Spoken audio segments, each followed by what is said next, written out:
Hi Aparna, hi Vamshi. Hi, I think TiE University and all the TiE chapters in India and across the world. A warm good evening. I need to look at the mic here. A warm good evening to all of you, and it's a pleasure having you here. I will be your host for today evening. So for once in my life, I get to control some really big names there. Thank you so much for giving me that honor. And like Paul said, probably the only request would be that in case you feel that there's not much value addition in asking a question, then we can probably skip those question things. And I would let the jury members take turns to ask questions. And if you want to let the other person ask a couple of more questions, we are okay with that, as long as we are able to keep in track with time. But the clock strikes 7:30 in India. Archana, can we start off the webinar, or should we wait for someone else? we're good to go. It's 7:35. So okay, super. So can we start off? Yes, we should. Yes. Share screen. Let's go. Let's go for it. Let's the show go, begin. yeah. Yes. Are we live, Aparna? Yes, we're live. We've been live all this time actually. So let's go ahead. Very good evening. Namaste, Sat Sri Akal, Vanakkam, Assalamu Alaikum. And hello to everyone across the world logging in from different parts of the world. Welcome to the finale of the TiE University Global Pitch Competition. It's been a long journey for the last few months, and today we come to the finale. Just the final 2 hours separate the winner and the future youth entrepreneur or the college entrepreneur that we are going to find out today evening. May I request everyone to raise their hands so I know that you're able to hear me, especially the people in the waiting room, the participants. If you could just raise your hands so we all know that all of you are able to hear us. The attendees, yes, I got some raised hands. Super. So this world is on a very fast path, and post-COVID, we have kind of slowed down. I want to slow you down a little more today. So what I'm going to do is I'm going to put on a small bit of music from South India. It's a very beautiful poem by Mahakavi Bharatiyar, and I want you to close your eyes. Please do not fall asleep, of course, but please close your eyes. Take a couple of deep breaths. Contemplate on everything that you want to achieve today and tomorrow, and then let's get this started. So, I need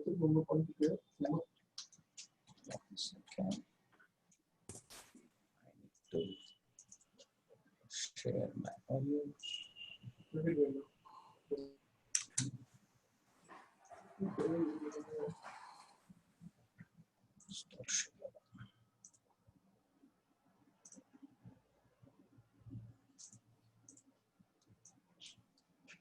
Here we go.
அக்னிகுஞ்சொன்று கண்டேன் அதை அங்கொரு காட்டிலோர் புந்திடை வைத்தேன் வெந்து தணிந்தது காடு வெந்து தணிந்தது காடு தழல் வீரத்தில் குன்றென்றும் மூப்பென்றும் உண்டோ.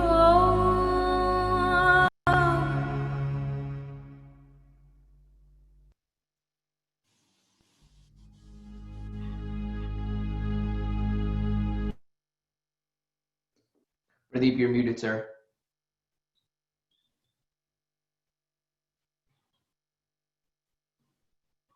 You're still muted, sir.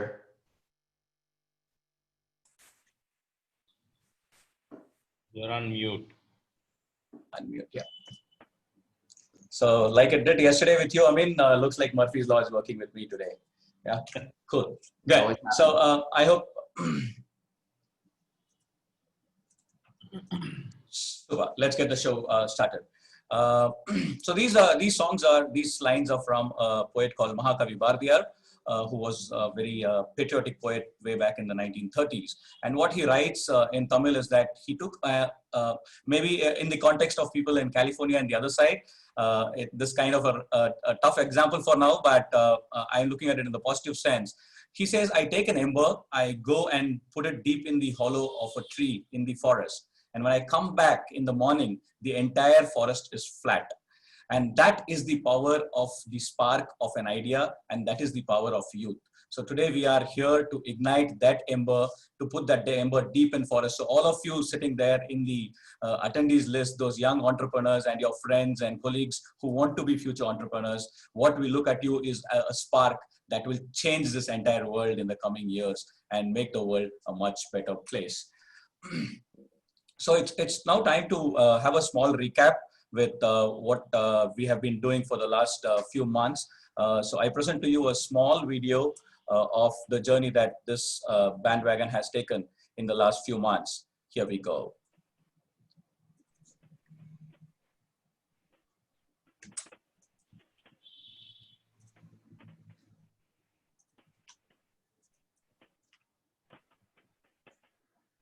Share screen.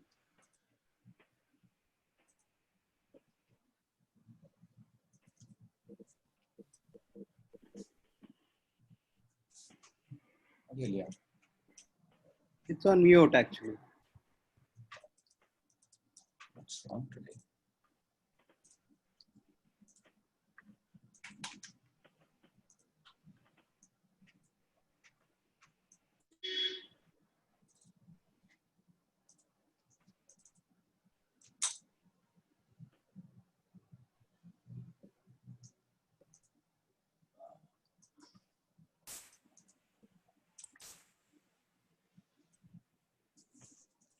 Okay, I think we need to get moving on.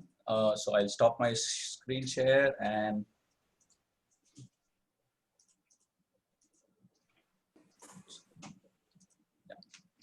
so we need to get moving on. So I'll start off my screen share with the details of the event, and then as we go along, we will get on to the video and the photographs that I would like to show all of you.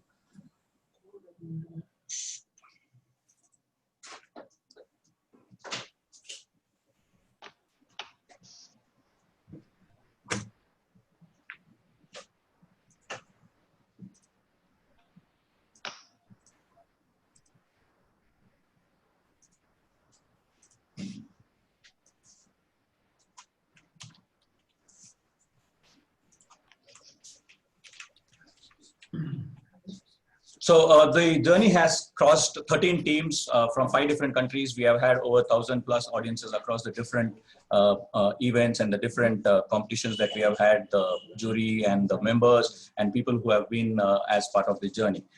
We have also had the benefit of having access to 100+ mentors who have helped us through this journey, and 6 semi-final juries who have helped find out the right teams that are going to represent the future in this finale. As part of the competition, we had 13 teams representing 13 different chapters from across the world and 5 different countries. Just to give you a brief for those of you who are new to TiE, TiE is the largest entrepreneurial organization in the world. It's the largest network of entrepreneurs for entrepreneurs by entrepreneurs. And TiE University is an arm of TiE which helps young entrepreneurs from college and university to find their grasp and to move ahead in life. It was started in 1992. TiE was started in 1992 and today has over 15,000 members across the world, associate members, and 3,000 charter members spread across 61 chapters in the world. The two main chapters which have been leading this competition are TiE Atlanta and TiE Hyderabad. On behalf of every chapter, we thank both these chapters for the kind of way that they have led this event and they have taken this event forward. I would like to now invite Dr. Paul Lopez, the co-chair of TiE University, along with the chairs Mr. Subbu and Mr. Vivek Verma. May I request Dr. Paul to share a few words and also share the judging criteria for today. Dr. Paul. We're excited to have this second edition of TiE University globally. Many chapters have been doing this for several years, here in Atlanta for 8 years, in Hyderabad for 4 or 5, and many other chapters. As many of you know, one of the missions of TiE is to foster entrepreneurship, but more importantly, to build, not more importantly, equally importantly, to build the next generation of entrepreneurs. How better to do that than with college students? We've been doing it for many, many years with high school students, and I'm very pleased today that despite COVID, you'll be seeing some of the best teams from Canada, US, Israel today, and India, etc., compete for what's just a milestone. It's along a major journey. We hope all of you in the audience, together with the judges, will lift them up. The way that we are going to score today, because prizes do matter, among many other things, but we hope that we can continue to find ways to mentor and or invest in these companies. But thanks to the work that the other co-chairs, Vivek and Subbu, we put together a set of work that takes the 100 points that the judges are scoring. They've done 2 points yesterday, two pieces of work yesterday, business model canvas and business plan summary. They had to do it very fast because we didn't know which teams would reach the finals. So 20 points have already been allocated, and today they will be allocating the other 80. As you can see, we have different weights, etc. And basically the students I know are ready, so I'm going to turn it all over to them. The spotlight should go to them shortly. Thanks so much on behalf of Subbu, Vivek, and myself. Thank you so much, Paul. May I now request Amin from TiE Atlanta to get the audience to know a little bit about free app and how they can be an engaged participant of this event. Awesome. Thanks, Pradeep. And again, congratulations to all the teams that are here in the finals. And this is your opportunity to, again, get that feedback for all the teams. So appreciate all the team captains that have already been on pre. So the event is now active. So for everyone that's joining today, pre is the app that we're using for you to serve as a pre-investor. Now, what is a pre-investor? That's you, the audience member. So what you're going to be doing today is that you're going to be logging in. So if you haven't done so already, go to pre.vc or go to your respective app stores, Apple Store, Google Play Store, and download pre.vc or pre-play with our money. Once you download that app, it will request you for a code. Pradeep, I think that's on the next slide. It is 2757. So click on join and then enter in the code 2757, which is the code for today's event. And now what's going to happen in the app is that you're going to see all of the teams that are pitching today listed. And what you're going to be able to do today is, again, think like an investor, participate like an investor, and you're going to be using pre-monies. This is not real money, but it's pre-money to basically engage with the teams that are competing today. And you're going to do 3 things. One is you're going to invest. You're going to have 10,000 in pre-money. So, congratulations to all you guys. We've given you pre-money to invest. So you're not putting up any of your own dollars. You're putting up pre-money. So you're going to get 10,000 pre-monies to allocate towards whichever team or whichever idea you like the most. So throughout the pitch session, you're able to allocate monies and switch around. Let's say, you know, you like the first pitch the best, and then you see the second one, you want to give them a little bit more. You see the third one, you want to give them a little bit more. You're able to allocate throughout the entire event today, the monies that you want to allocate. The second thing that you're going to do is for each team that's pitching, go to the rate now button or the rate button. And what you're going to do there is you're going to give them feedback on that qualitative element of what they did. Did they do a good job with explaining their problem? Did they do a good job with explaining, you know, how they're going to go to market? We have some catered questions that are already in there. So would really, really appreciate if you guys as the audience can rate, because it's valuable for each of the team captains and each of the teams that are competing today. Because, you know, we want to encourage them, as Paul said, we're building a network, we're building a community, and we want to make sure that they have that feedback so that after today, they can go back and improve on what they did not do so well, but continue on the efforts of what they did do well. And then lastly, there is a messaging tool. So this serves as your simple SMS text. So you're going to get connected with the founder. So after the pitch, let's say you really love the idea or you think you could help them strategically, click on that message button, send them a nice thought, you know, send them that, hey, you guys did a great job. Would love to connect with you after the event. I may have an idea that could potentially help you guys. I may have a potential client or a potential customer, and you can do that very easily. So again, just as a reminder, go to pre.vc or go to your respective app stores, and it's Play with Our Money. Download the app, click on join. The join code is 2757, and you're going to do three things. All the teams and all the companies that are pitching are listed. Invest into them with the pre-monies, rate them, give them that feedback. And then if you have anything that you want to talk to them about live, click on that message button for each one, and you get connected directly with the founder. So good luck, enjoy. And I think I'm going to also be playing today. I didn't get to play yesterday, but I'm excited. Thanks, Pradeep. Thank you so much, Amin. As we said, there are over $10,000 worth of cash prizes and also prizes that are there in terms of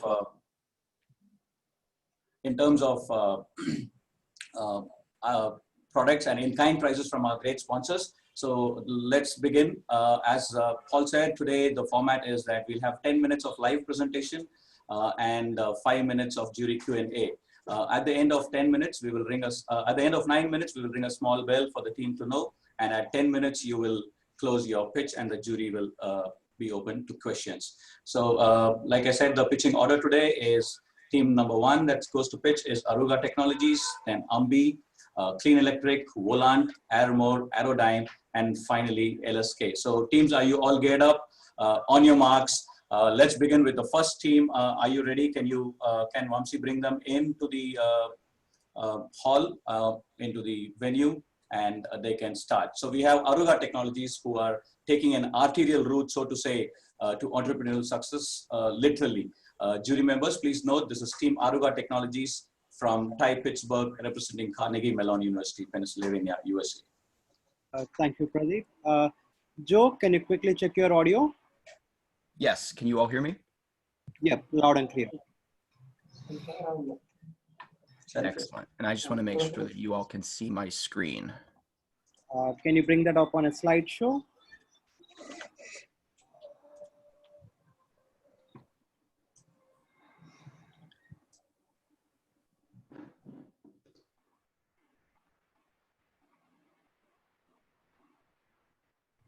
Let's see here. And Joe, I think you may be doing the same mistake I did. I think it's in presenter view versus the other view, panelist view or whatever. So you may just need to switch. Yeah, perfect. Yeah. How does that look? Looks good. Fantastic. Okay, should I begin whenever? Go for it. Okay, great. Good morning, good afternoon, or good evening, everybody. My name is Joe Pugar. I'm the CEO and co-founder of Aruga Technologies, artificial blood vessels with a pulse. And before getting started today, I'd like to start all of the institutions and entities that helped us get to where we are today, specifically Carnegie Mellon University through their Swartz Center of Entrepreneurship. That's why Aruga applied to this competition. And then also the TiE Pittsburgh chapter for all the mentorship and support to get this pitch where it is today.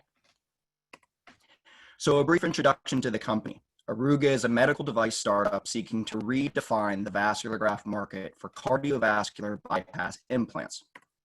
That market, describing patients with various forms of artery disease, affects over 11 million Americans alone today and is a total cost to our healthcare system of $8.2 billion.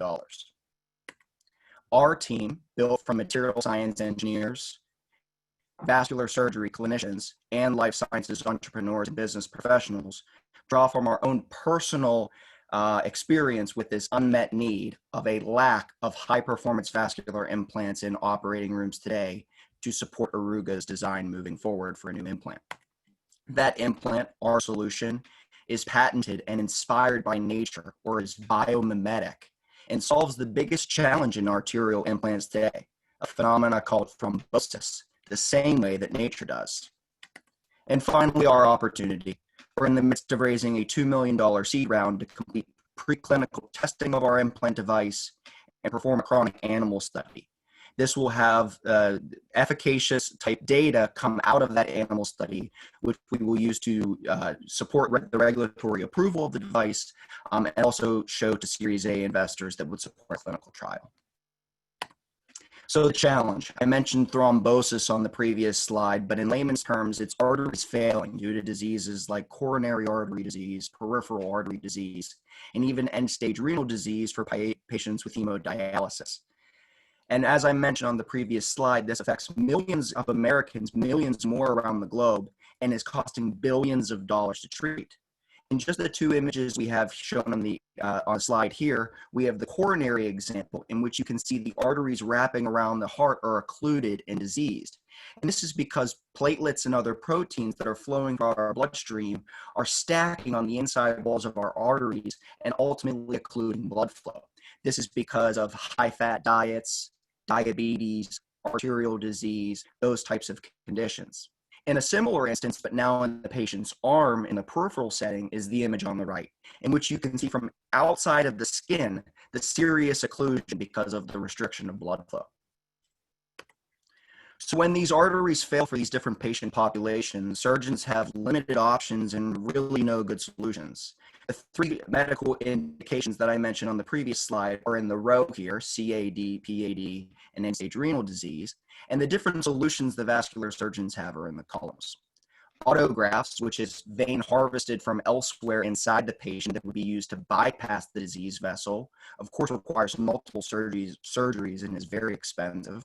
Allografts donated from cadavers have high costs and are a pain to maintain and preserve throughout the lifetime of that artery.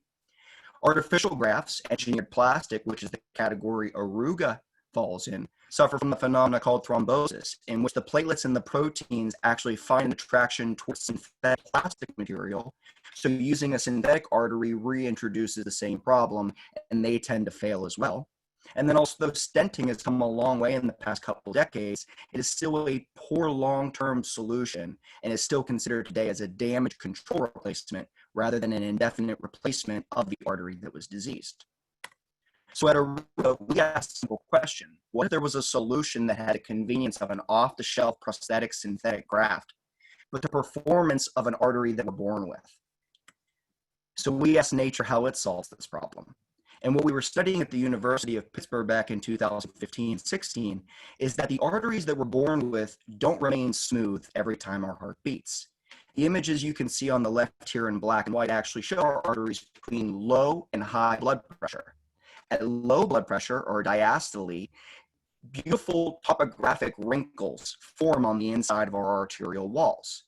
And then as our heart beats, as our arteries expand, those wrinkles go away. So you can imagine now every time our heart beats, just like an accordion, the inside walls of our arteries continuously have these wrinkles coming and going. And what we discovered at the University of Pittsburgh is that this is nature's self-cleaning surface. You can imagine getting something stuck to your hand, and if you were to wrinkle it like this, you have a physical ejection or a self-wiping of the surface because these wrinkles are coming and going. So we were able to develop at Aruga.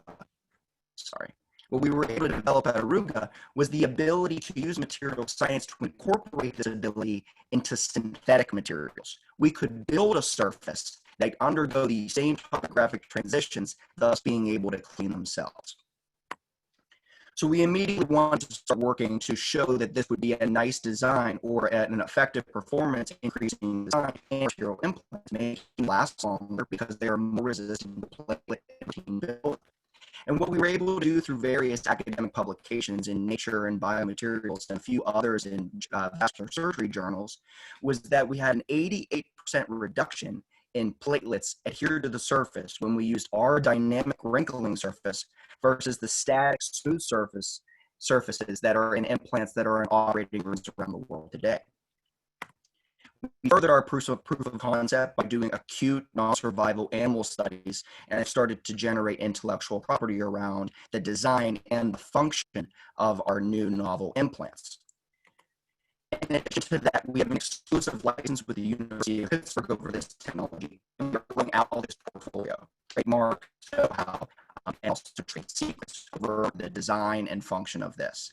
These experiments were also critical because it confirmed usability studies of this implant device. The surgeons didn't have to change how they did the surgery. And once it was implanted, we actually confirmed that the wrinkles were coming and going every heartbeat. Our market access strategy, we're going to begin with an implant called an AV graft. And I mentioned hemodialysis on the other slide. An AV graft is actually put in a patient to have their blood filter dialysis in their arm. Actually becomes the access point the neurologist uses access to filter blood. This AV graft indication has global reimbursement market of $203 million in 2022, is growing at a high rate. We've also calculated an additional $2 billion that could be quantified through a value-added solution to be over 200,000 U.S. patients alone with these complications. So what we're talking here is value opposition to hospital system value analysis committees, because now you have less surgical time, less reinterventions, less utility, and things of that nature. But what we're really excited about at Aruga is the next indications. We're using AV access grafts as a low-risk mitigated entry point into the vascular surgery market. Peripheral bypass and coronary bypass have $2 billion market sizes respectively, and that's what we're excited about introducing. So for the unique access strategy, we have about how we're going to get this there. As I mentioned, we're going to start with vascular access, which has a mitigated regulatory approval and most regulatory laws, specifically in the United States through our 510K pathway. We can generate quick efficacy data and get to market sooner. But as I mentioned, we're very excited about peripheral and coronary bypass, which have higher barriers to regulatory approval, but have much larger markets and much more impact in the vascular implants. Our next step is to perform a chronic study for more than a month and be able to show efficacy.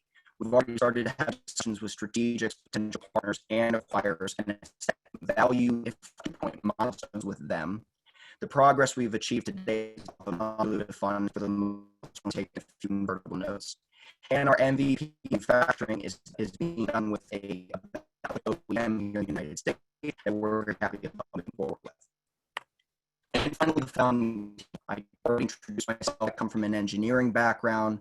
Our lead business lead is Antonio Torres, who has a long history of entrepreneurship and intrapreneurship at large chemical companies. He has been our business mentor and team lead. Lupo Chivasek is the technology officer, founder, and PhD from the University of Chicago and knows there. He's the mastermind and what really gets Aruga going. But we wouldn't complete the team with the management team. We know as a medical device that we're going to need key opinion leaders, also medical advisory board, to introduce this novel solution to the world of vascular surgery. The chief of vascular surgery at the Pittsburgh VA has jumped on board. Dr. Robert Kormos, who's the VP of Global Medical Affairs at Abbott, as well as Dr. Roz Milner, who's the Director of Aortic Diseases at the University of Chicago, have also completely endorsed this and joined our medical advisory board team. Yeah, that's the last slide. I'd be happy to take any other questions. I do have some backup slides with other information that I couldn't get to as well. Thank you.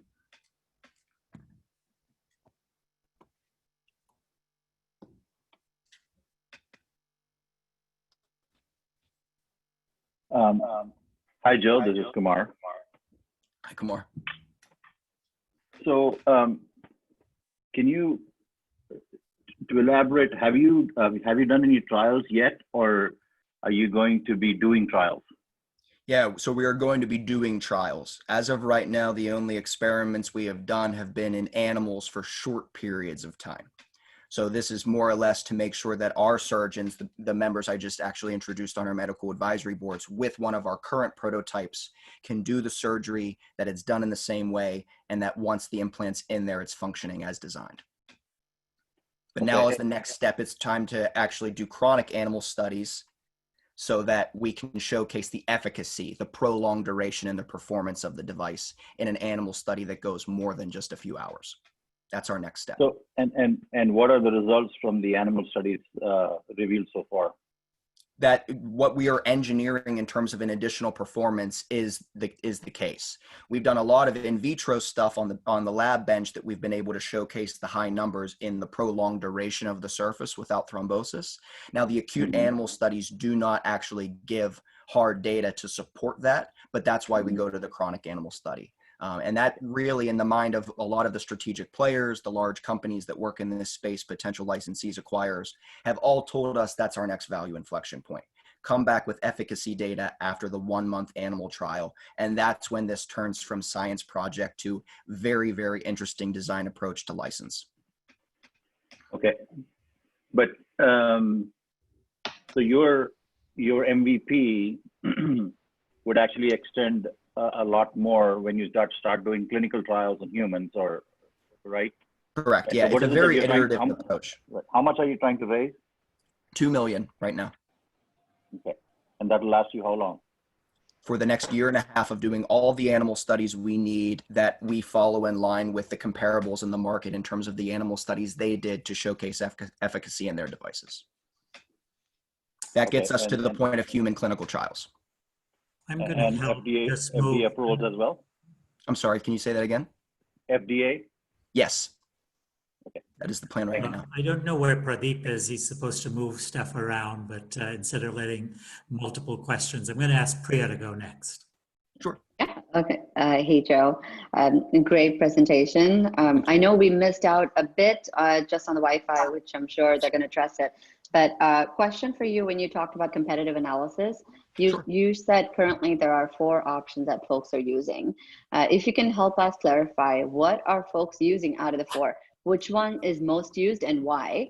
And why do you think they would, there's going to be a change behavior to use yours more than that one?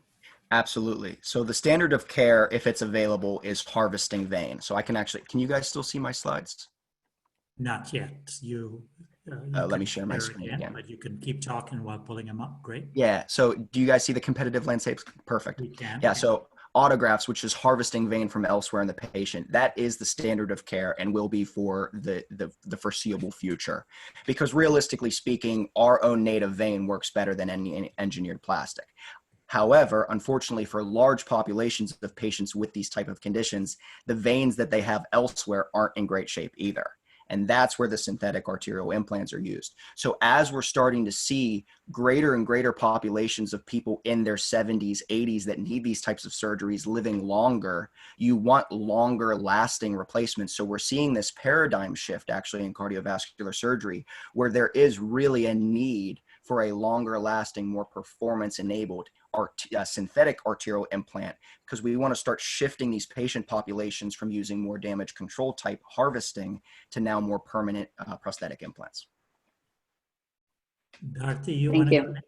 Yes, thank you. Thank you, Paul. Hi, Joe. Great job. Great presentation. You've got a formidable team. Continuing on Priya's point, I'm just going to quickly ask you, what is your serviceable obtainable market globally? Have you done some analysis on that and some numbers on that? If you could share that. Yeah, so it changes with the indications, of course. As I mentioned, that arterial, the hemodialysis graft is really sort of our first step. That's how we generate the data that really needs to take this design approach and push it to the level of seriousness to ultimately where we want to get it in the peripheral and coronary indications. Now, as I mentioned, that's a $230 million market for that first indication, and that's not overwhelming. That's we understand that that's not an entire business case there. But given that in the world of AV access grafts, the dialysis grafts, that more nephrologists, more dialysis doctors are pushing towards using synthetics, we see a larger portion of that market being obtainable for the synthetics, those type of innovative solutions. So that in the United States alone, as I mentioned, there's over 200,000 patients that receive a synthetic dialysis access graft. So that market's growing. But as I mentioned, what we're really, really excited about is that coronary bypass potential where a synthetic graft has never been used before. It's a completely untapped market that really the Cook Medicals, the Gores, the Lemates, all of these vascular implant companies have been trying for decades to produce an artificially engineered graft that can get there. That's what we're really excited about in terms of a market potential. And of course, sorry, go ahead. I'm sorry to stop you there. Venkat, okay. do you have Yeah. Hey, Joe. I got a quick question here. So you said you're raising $2 million now. So, but in this kind of product, right, how much do you need before you go to the market, right? That's one. Right. And you mentioned about exit strategy in your deck somewhere, right? I mean, what's your exit strategy, by the way, for investors coming in now, actually? Yeah. Right. Yeah. So in terms of the grand scheme of things, money raised compared to the comparables in the market today, we're expecting that Series A to support the first clinical trial will be about $7.5 to $8 million. So this $2 million seed round gets the animal studies and really the hard data that we need to then go raise that Series A that we're expecting to be about $7 million, $8 million. So that gets us to our first regulatory approved product on the market is about $9 to $10 million. The second question in terms of how we're really going about this today, we're actually really excited because we've just begun working with the United States Department of Defense.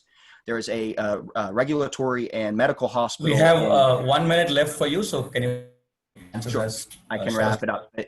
We're very excited to begin working with them, and that's actually mitigated some of our fundraising strategy. We're still in the midst of raising $2 million, and we're very interested in doing so, but we have an opportunity here to move forward in a very non-dilutive approach that we're pretty happy with. Now, however, of that $2 million, we still need to raise because of out-of-pocket runway, manufacturing, other costs that are going to start piling up for us from a more intellectual property perspective. But the animal testing that we're going to be doing with the federal lab here, we're very excited about, and we're trying to sort of move in parallel with this non-dilutive opportunity while still being aggressive to raise manufacturing costs and out-of-pocket costs from an Aruga perspective moving forward. So it's kind of a dynamic situation, but we're still very concentrated on raising that round from angels, high net worth individuals, folks of that nature. So Joe, thanks.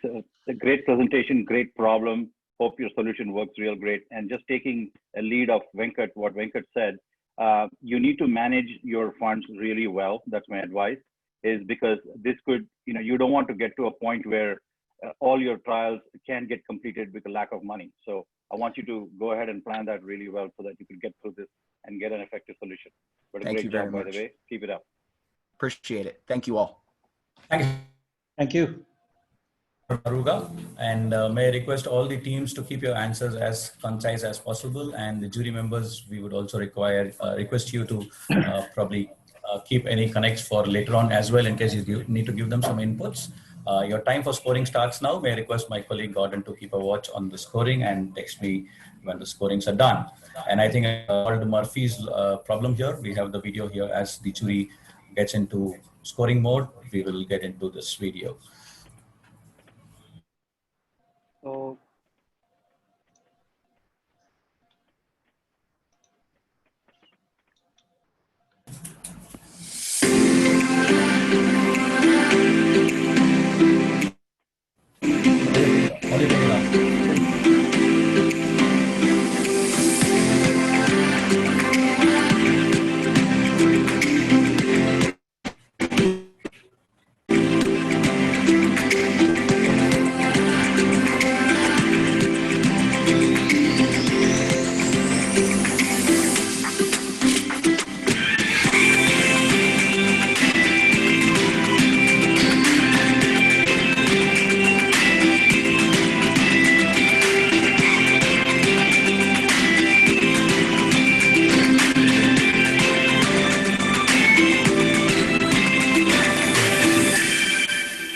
Pradeep, the video isn't playing.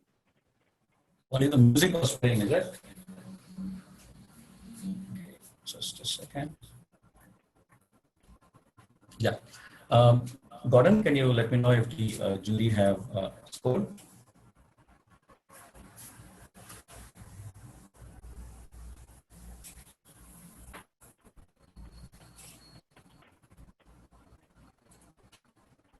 The next team is. Can you make sure that audio is properly done? Because last time we missed most of the audio, by the way. Yeah. It's a request to the team members to just check your bandwidth and just check if everything is fine on your end in terms of the network, because the last team we were not able to hear them properly. So in case there are other applications on your phone on or on your computer on, please switch them off so the bandwidth is good.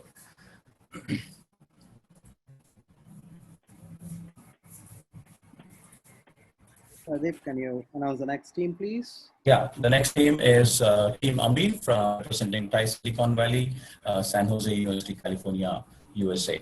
Can you please start sharing your screen? Can you help them get in and share the screens? Team Ambi. Yes, I'm bringing them into the panel. Just a minute. Yeah.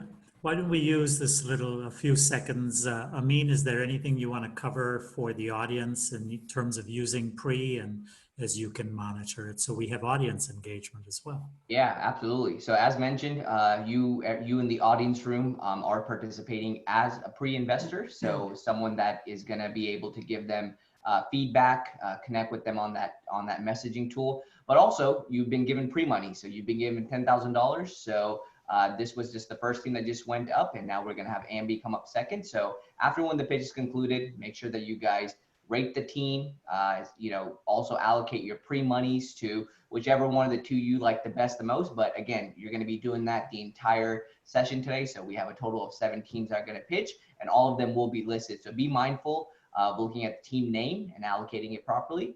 And as Pradeep mentioned, I mean a clarification, so nobody thinks they got to put all their money in one team, right? You may want to cover that. Yeah, correct. So again, your $10,000 can be split among the 7 teams as mentioned, right? So right now you can put it towards obviously the first 2 teams that you saw, but then adjust and then save. So none of your investments will be final until the event has concluded. So throughout the entire time, you're able to make adjustments, also go back in and rate, and also send any messages that you want. So that 10,000 pre-money that you have can be allocated whichever way you want to all 7 teams. So it's, however you want to split it up. But obviously, continue on that app, log in as soon as the pitch is over, give them that rating, send any messages, and additionally allocate those pre-monies. And then one other thing, as Pradeep mentioned, any of the presenters that do come on, so I know Sharik, hopefully you've done so, close any apps that are not running on your device, just to make sure that when you do share your screen, that you have good bandwidth. Try to be as close as possible to the router, and additionally, make sure that no one else is connected. Throw something at them to disconnect if they need to, but make sure that this is your time. We want to make sure everything goes smoothly for you. So good luck. Thank you, Amin. Sharik, can you check your audio quickly? Testing. Fantastic, works well. Can you start sharing your screen? Sure thing.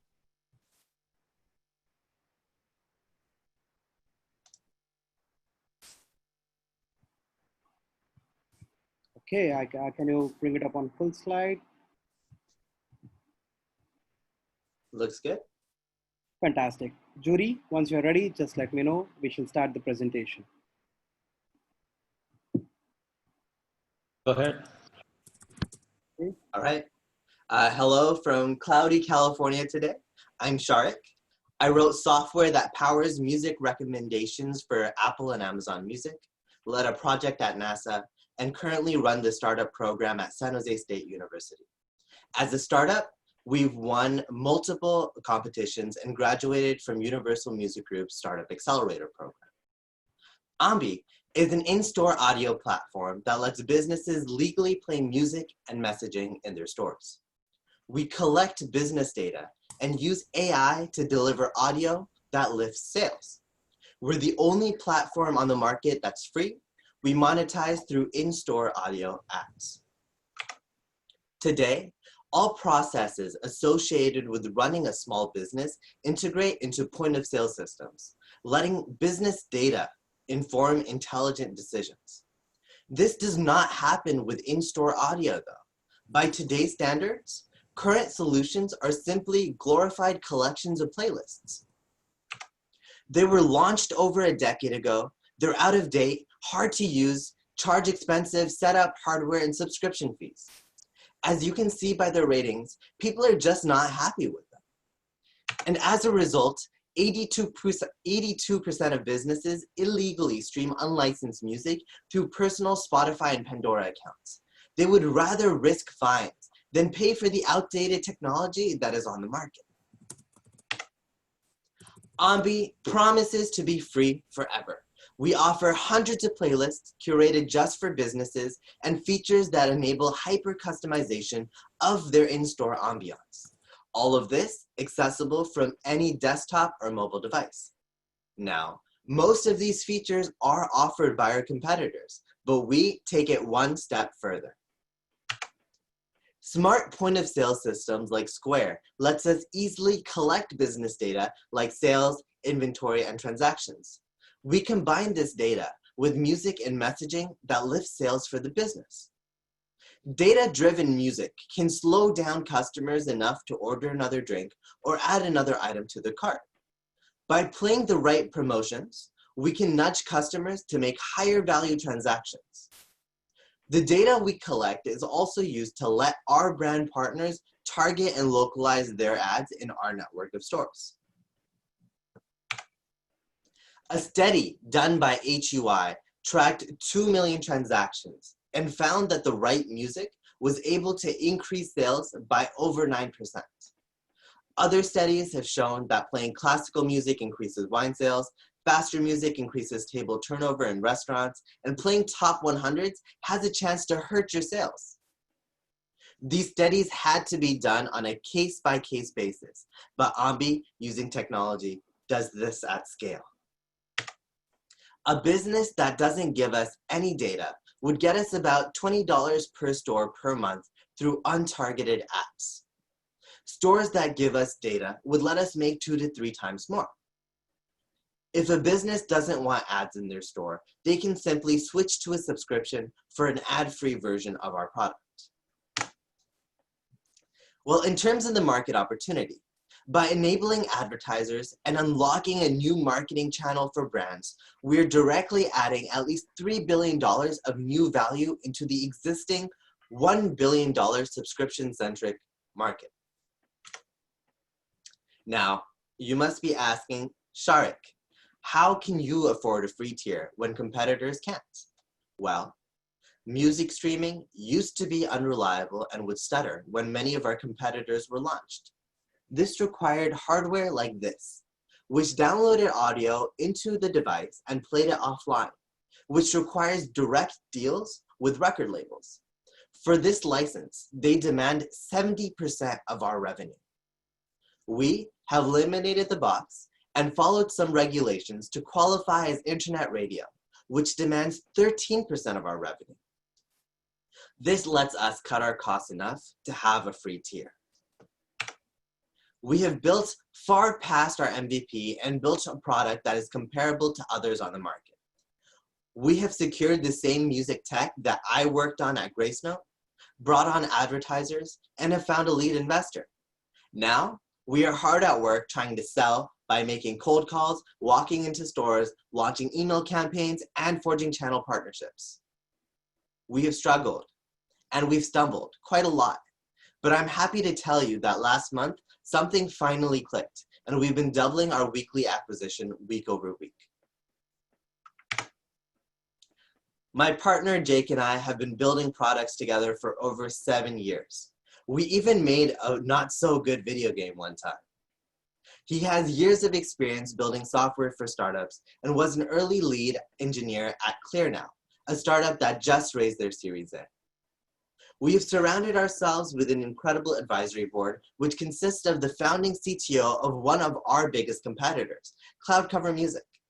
We also have executives from Universal Music Group, Phil's Coffee, and StartupWay.com.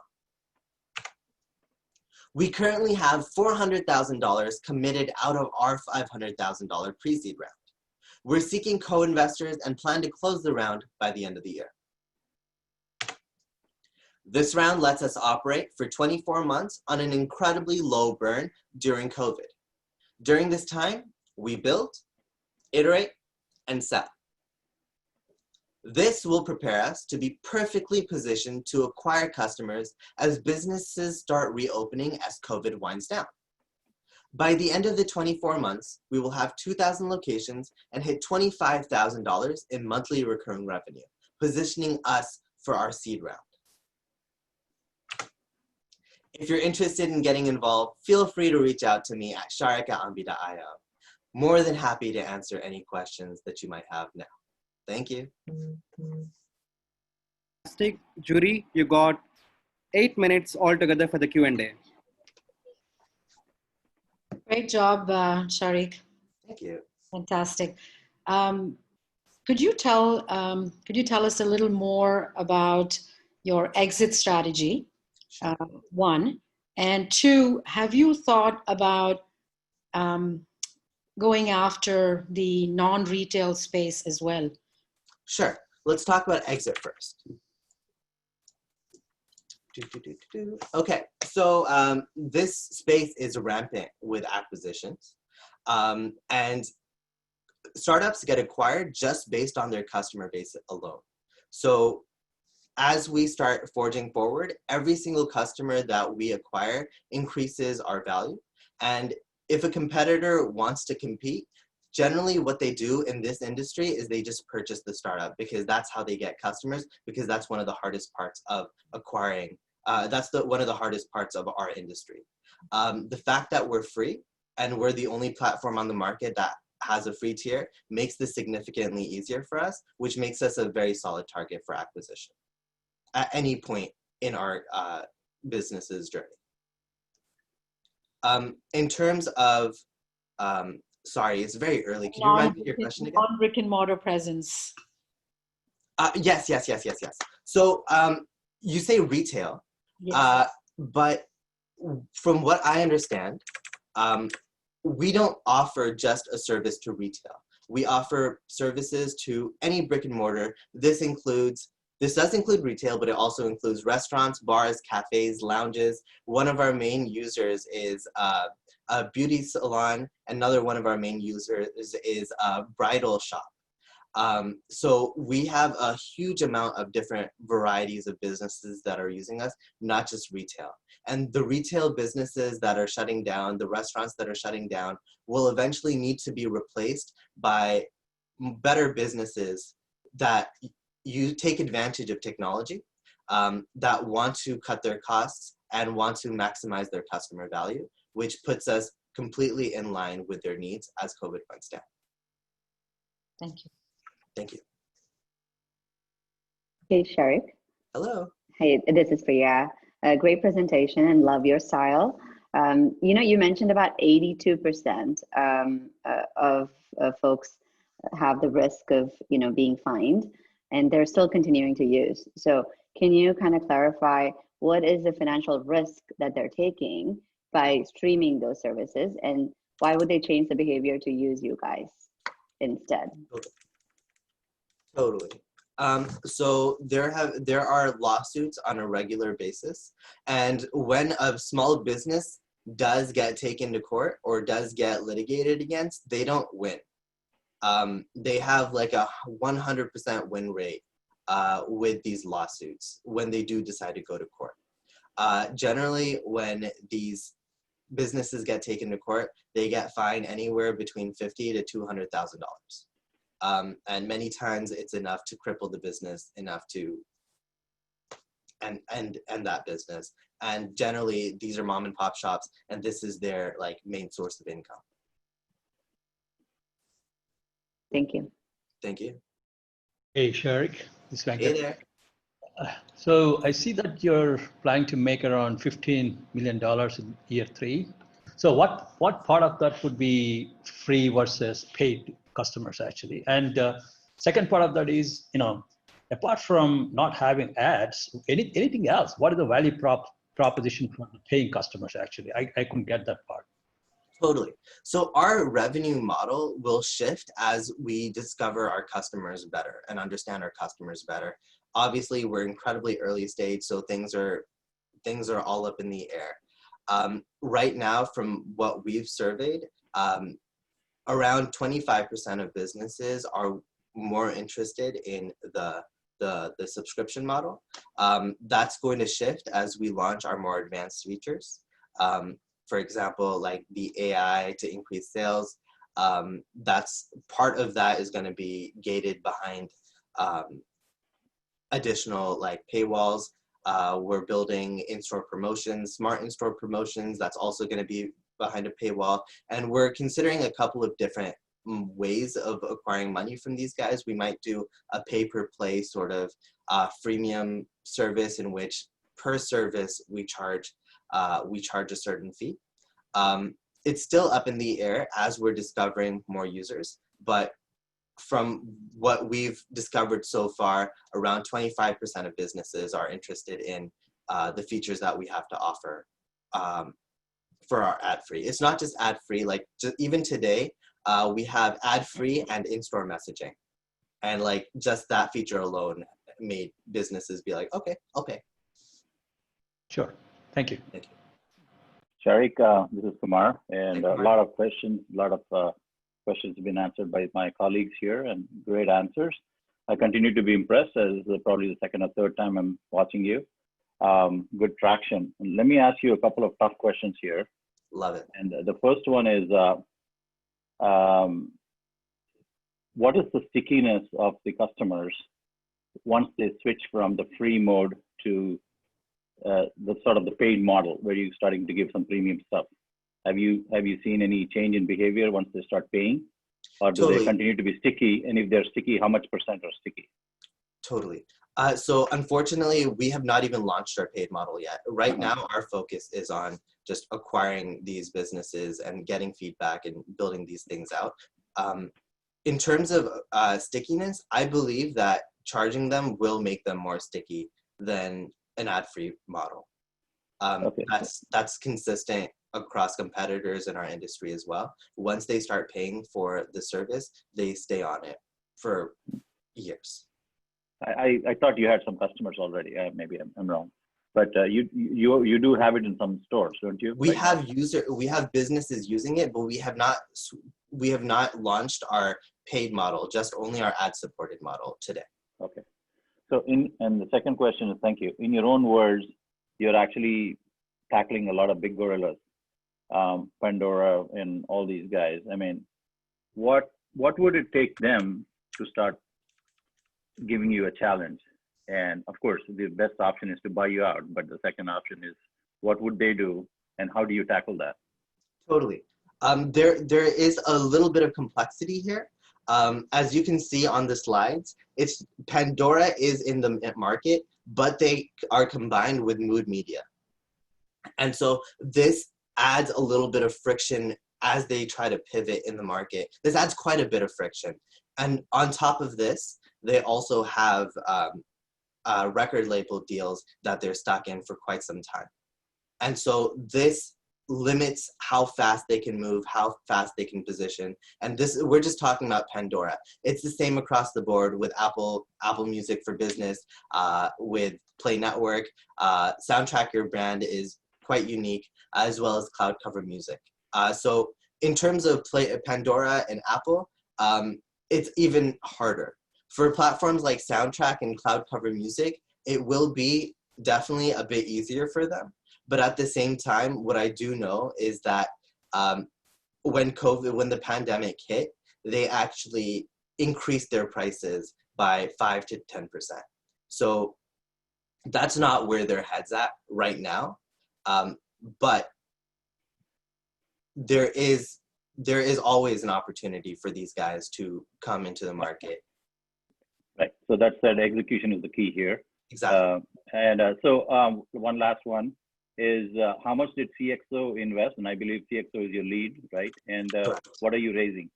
We're raising 500. We're looking to, they added 400 out of that. So they added 400 they're going to commit 400 out of the 500? Correct. And do they have any criteria when they would commit, or are they looking for some metrics? We're looking for a co-investor. So my job is to find a co-investor so that I can finish up this round. All right. Thank you. Thank you. Well done. Thank you. Thank you. Thank you so much. Team is Clean Electric. Can you please switch off your screen sharing? Am I getting kicked off? Yes, you'll have to go out. Thank you. Thank you.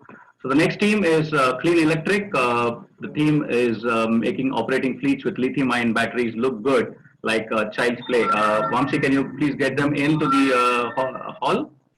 Yes, I'm bringing them. Right. As Vamsi helps me bring them, I'll just try one more luck with Mr. Murphy and see if the video is playing. Here we go. Sharing my screen, optimizing sound, and here we go. Here we go.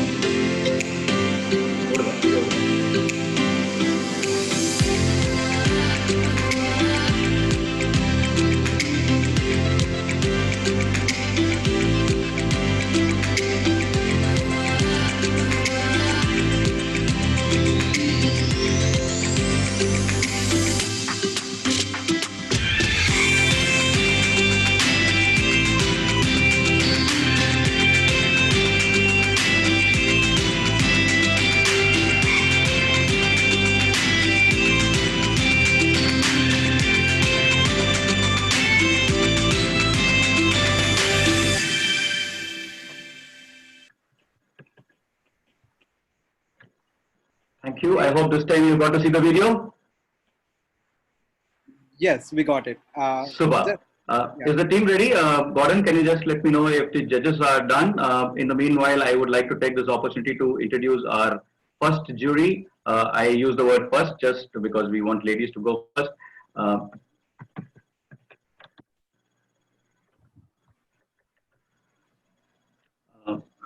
I would like to introduce our jury, Ms. Dharti Desai, with a small video.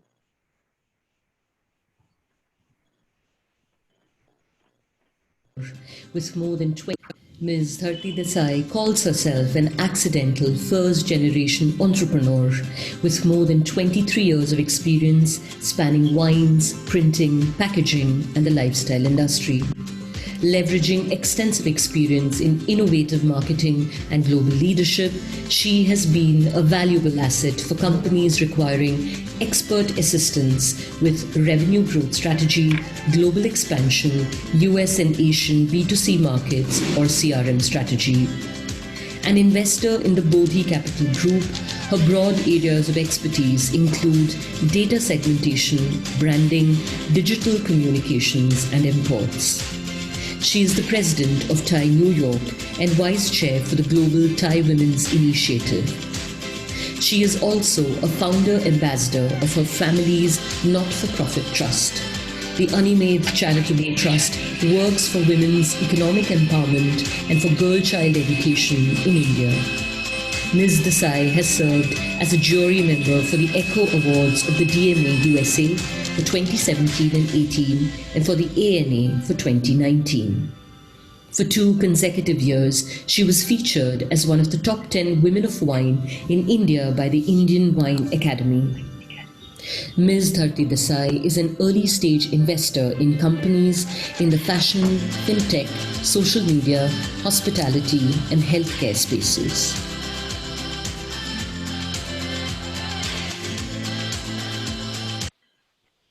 That was Ms. Dharti Desai, one of our jury members. Gordon, have the jurors given the score? Vamsi, is the Clean Electric team? I can see Praveen Yadav and Akash Gupta there. You guys are ready? Can you just show me a thumbs up? Yes, yes. And I'll take a nice deep breath now that I have control over Mr. Murphy and my laptops and my systems are working. So if the juries are good to go, Akash, I can see your screen. Can you go full screen, please? Yeah, sure. We are seeing your screen. Yes. Can you go full screen? Yeah, perfect. Vamsi, Amin, can you let me know if Gordon has all the greens? They're all done, and we're putting it They're all into done. the chat. So just watch there. Super. Good. Perfect. So, Team Clean Electric from Mumbai, take a deep breath. This is your time to showcase to the world what you guys can do. Your time starts now. Greetings from Hello, India. everyone. Tushar, kindly start. Yeah.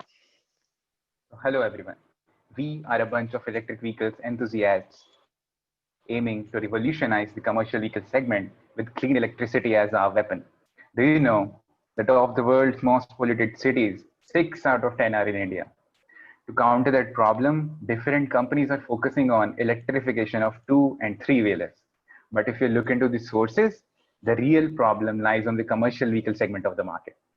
The 2 3-wheelers are purchased the most, but if you look at the PM10 contributions of the commercial vehicles, it is huge. Pollution caused by a car in a year is equivalent to pollution caused by a truck in a day. I am Tushar, leading the control systems division using AI to improve vehicle dynamics. As government has introduced BS6 and other stricter emission norms, people are looking for alternatives, and electric vehicles are an obvious choice for this. We have addressed these issues and worked on these 2 prototypes that you can see to prove this. We have solved the key issues of fast charging and range by giving a range of 200 kilometers by developing these high performance retrofitted electric trucks. We picked a 3-4-year-old diesel vehicle, replaced the fuel with a liquid cooled battery system and engine by our electric powertrain, giving the vehicle a new life. Now Ankit will let you have a deep insight into the solution.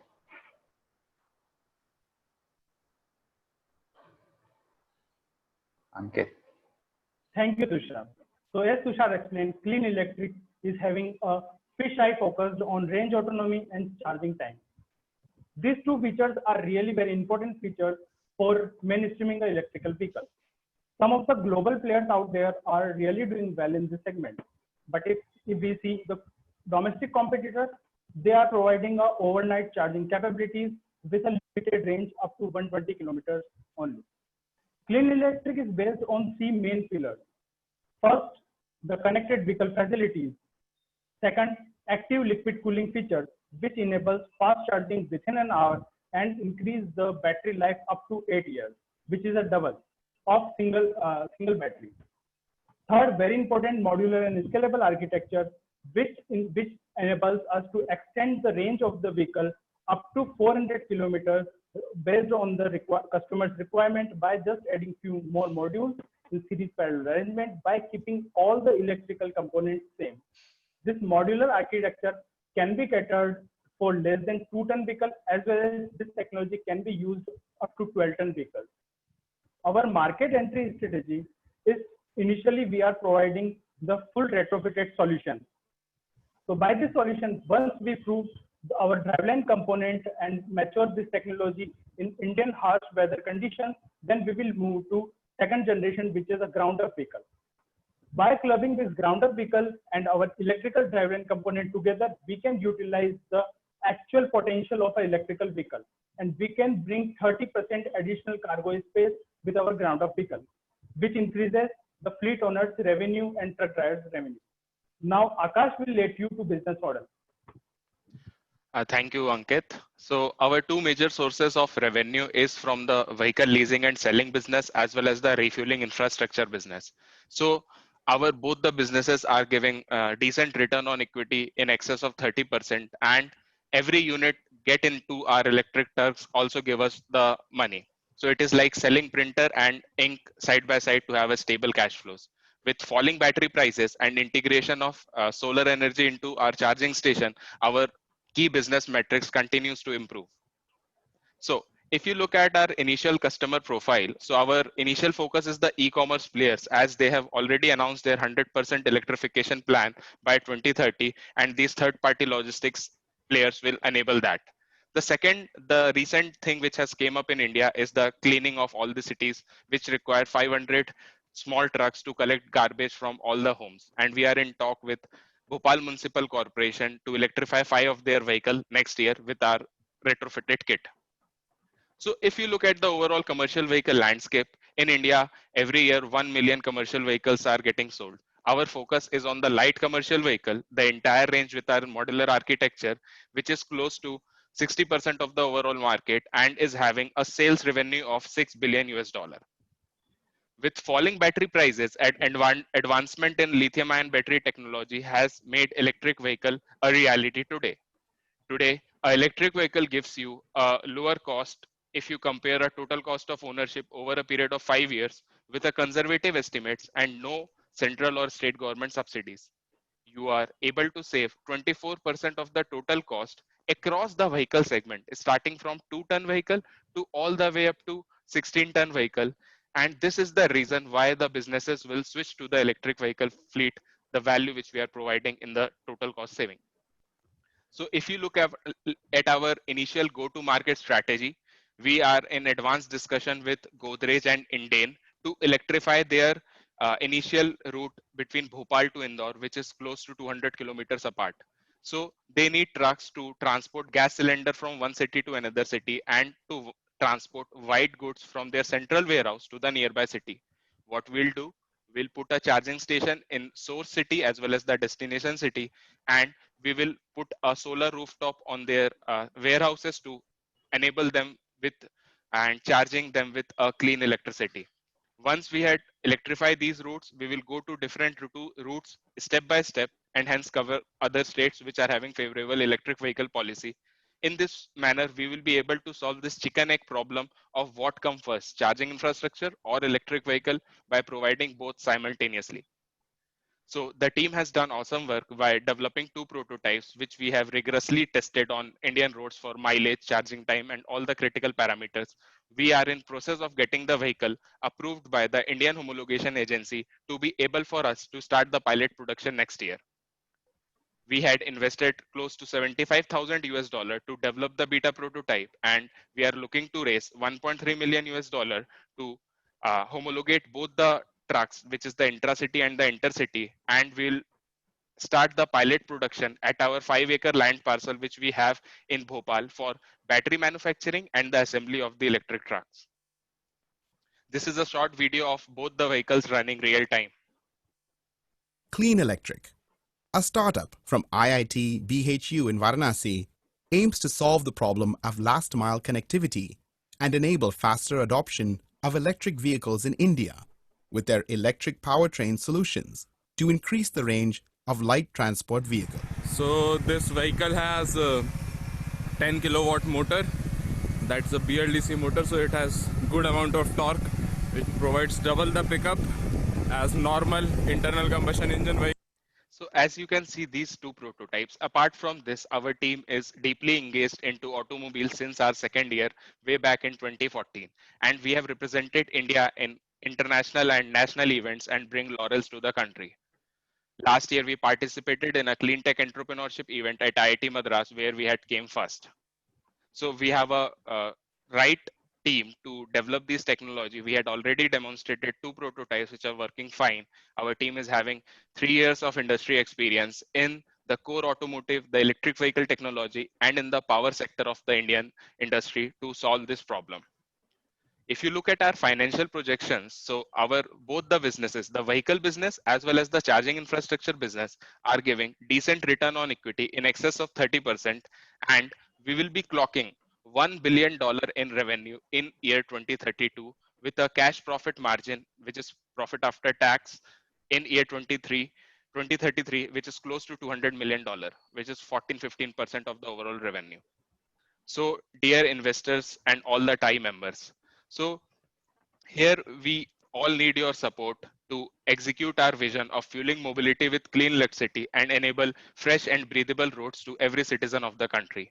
And the second most important thing, while we were traveling alongside the truck driver on 500-mile journey, we get to know their pain points, and we want to improve their social status of the driver by helping him to earn more with our electric trucks so that he can afford a good education for their children and can take care of their family.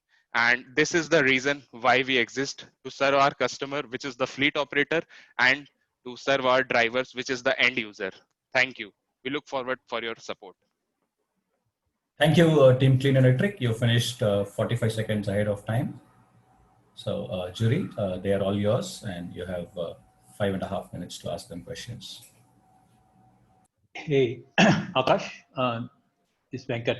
So, Yes, I sir. mean, what you're focusing on is great, right? I mean, great problem to solve, but it is very, very balance sheet heavy, right? I mean, a lot of capex is required, right? I mean, for the charging stations and the vehicles too, right? And I saw your financial model. I mean, quickly, you're talking about December 2021, 1.3, and March 2022, 25-30 million, right? I think somehow you need to figure out the financial model, and I wasn't quite sure what you're looking at, right? This is heavy capex. How are you going to handle it? How are you going to raise the money for this kind of business?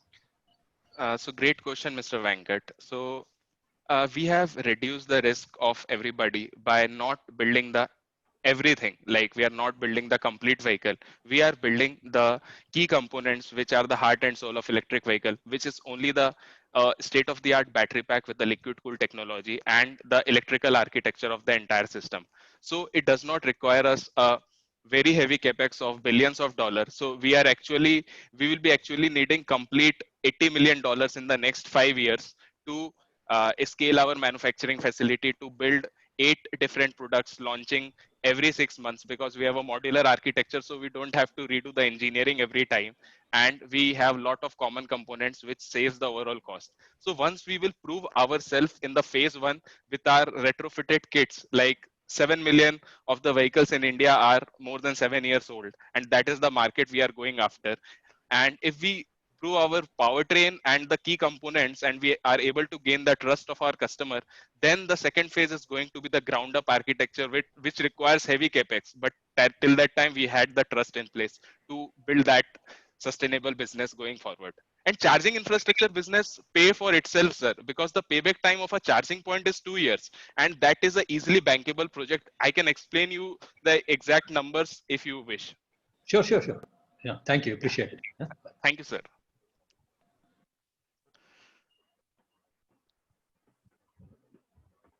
Yes, Ms. Rajan, you have a question? I Dati, think you have a somebody. question? Just one quick question. Great job, Akash, Ankit, and Tushar, and the whole team. Have you looked at the autonomous vehicle space at all? Ma'am, so right now the key problem is to save the environment, and we are much more focused on the very key issue, which is the electrification and the connected vehicle parts. So to be able for us to charge the vehicle with renewable energy and the key aspects which India reads at this moment. And there is one more startup which we are thinking to collaborate with in future, based out of Bhopal, who are doing the autonomous part. And so we, in future 5 years down the line, you will have our trucks autonomous running intercity, because intracity it's difficult, but intercity is much more easy by partnering with them. Our focus is to build the right powertrain and the connected vehicle and the ground up architecture to unlock the true potential of an electric vehicle, which India has not seen. Fantastic. Great. All the best. Hi. Hey, Akash. Great job. Great job to the team presenting, and also the Q&A. You guys are doing really well. Clean energy is more than ever required now, given what's happening around the world. One thing, just a comment more so, you have such a great team kind of coming together with different expertise, putting it together. But the team size is much larger than a standard startup model that you would typically have. Something to consider as you're going through your pivots. Make sure your role clarity, you have role clarity between the teams. There's not necessarily an overlap, because it's a blessing and a disguise as well. So it's like, you just need to make sure there's clarity of roles as you continue to grow.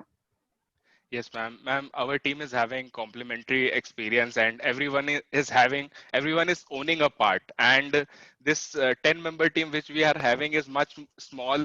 The vision we are targeting, and we will be expanding to a 30-40 member team next year. And there are a lot of pieces to do, and money is nothing which fascinates us. It's all about building products and helping the end customer. And this is what we have been doing from our second year of our college. This is not new for us. The sheer joy of building product is what drives us. Awesome. Mr. Hey, Sripadan, you have a Akash question? yes. Akash and gang, it's a great problem. I mean, especially with what we see today with pollution and the way Delhi tries to do odd and even days for traffic, and and what we are experiencing here in California, we know what it is to have smog in the air. Correct, sir. Let me be frank and tell you, there are a bunch of companies trying to do this. Okay, so so what we need to look at is just the conversion part. You want to see how lucrative that is. First of all, the conversion part is you're taking the existing gasoline vehicles and you're trying to retrofit them, right? So Correct, I don't know what your markup is. I would love to get the numbers, but that market, is a tougher market because you have to source the parts, you have to service them, and whatever. That's number one. Have you looked at getting in partnership with any manufacturer to maybe license your technology to make these kind of service vehicles, like whether it be inside the airport, the baggage carrier vehicle, or the short tempo kind of stuff which delivers, gas cylinders and stuff in India. So have you partnered with any manufacturer yet? I request you to keep your answers small. Time's up already, so please keep it short. Sure. So, sir, talking about the supply chain, our team is having extensive experience, and the right supplier connects with LG Chem, Panasonic, and all the motor suppliers. So, we will be doing the production ourselves. As we are not going for the complete product, it is much more important for us to deliver the value by building the right battery technology, and we will give it to the end customer. So manufacturing is not a very difficult issue for us. And what was your second question, Kumar sir? Partnership? Yeah, no, I'm just saying a bigger opportunity can be made if you can license your technology to a car manufacturer, or any kind of automobile manufacturer in India. Correct, sir. So, sir, our technology, what we are developing and what other people are developing in the country, we are talking on a little bit bigger scale for a big and heavy trucks, which nobody in the country is right now focusing on. And so our battery pack can power a 2-ton truck, 10-ton truck, which nobody is focusing on right now. And that is causing the 2/3 of the pollution. So I think our team is having the right expertise to execute this project, and we will be needing support at a later stage. Once we had done this retrofitted part in the platform, we might collaborate with others, but till now we will be working with cell suppliers and the other electrical components suppliers, and we will be doing it on our own, sir. Thank you so much, Team Clean Electric. Okay, go ahead. When you do retrofitting, who bears the cost? So, I'm sir, saying, do you source the parts? Do you have to put CapEx for that?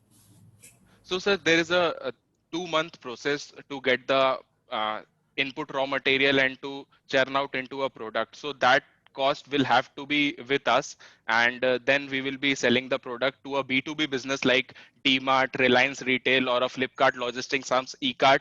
So there is a B2B sales. So the volume is also large, and we can cater to their one state business, then focusing onto the other state business once they see the 20% savings in their operation, sir.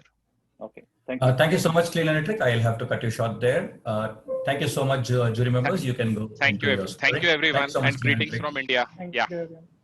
May you make the world a cleaner place. May I request Volant team to be ready, and can I request my colleague Vamshi to help them out to come in.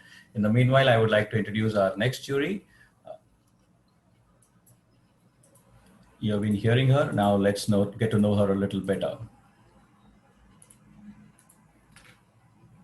Ms. Priya Rajan is market lead for India, the Middle East, North America, and Southeast Asia in Silicon Valley Bank's International Market Development Team, Global Gateway. She provides market entry advice and insights on cross-border engagement focused on the constituents in the innovation ecosystem, the founders and investors.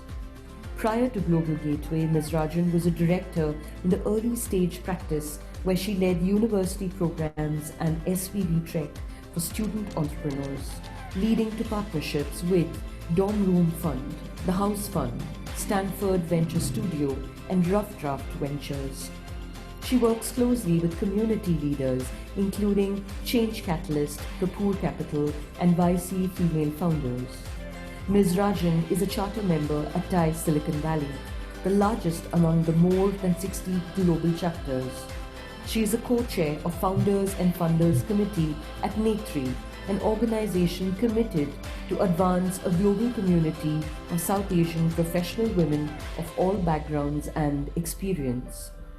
A certified public accountant, Ms. Priya Rajan is an advisory board member entrepreneurship at Cornell and is on the board of directors at Big Brothers Big Sisters and at Women Who Code, an organization dedicated to helping women excel in technology careers. That's our jury, Ms. Rajan. Thank you so much for being with us today evening, Ms. Rajan. As we wait for... Yes, Vamsi. Daniel and Jay, you are the only two members from Team Volant, right? Correct. Yep. All good. We are ready. Yeah, the scores are in. Please share your screen. All right. 1 second. See my screen? Yeah. Can you go to present mode? Yep. You're the military guy, so take a deep breath. So the date's The time January starts. 29th, 2015. The time starts now. Date's January 29th, 2015. I'm embedded with 2nd Light Armored Reconnaissance about 10 miles away from the Yemen border. We get intelligence that a high-value target has been making routine visits to a nearby village, and it's expected he'll be returning tonight. Our mission, to execute a reconnaissance and confirm his presence. As the sun finally starts to set, me and my squad of 12 guys push out. About 2 hours into our patrol, it's so dark that even with my night vision goggles, I can barely see more than 10 feet in front of me. But what I can see is the surrounding mountains are really starting to close in. And at this point, my mouth is getting dry, and I'm trying my hardest to fight off this choking sensation.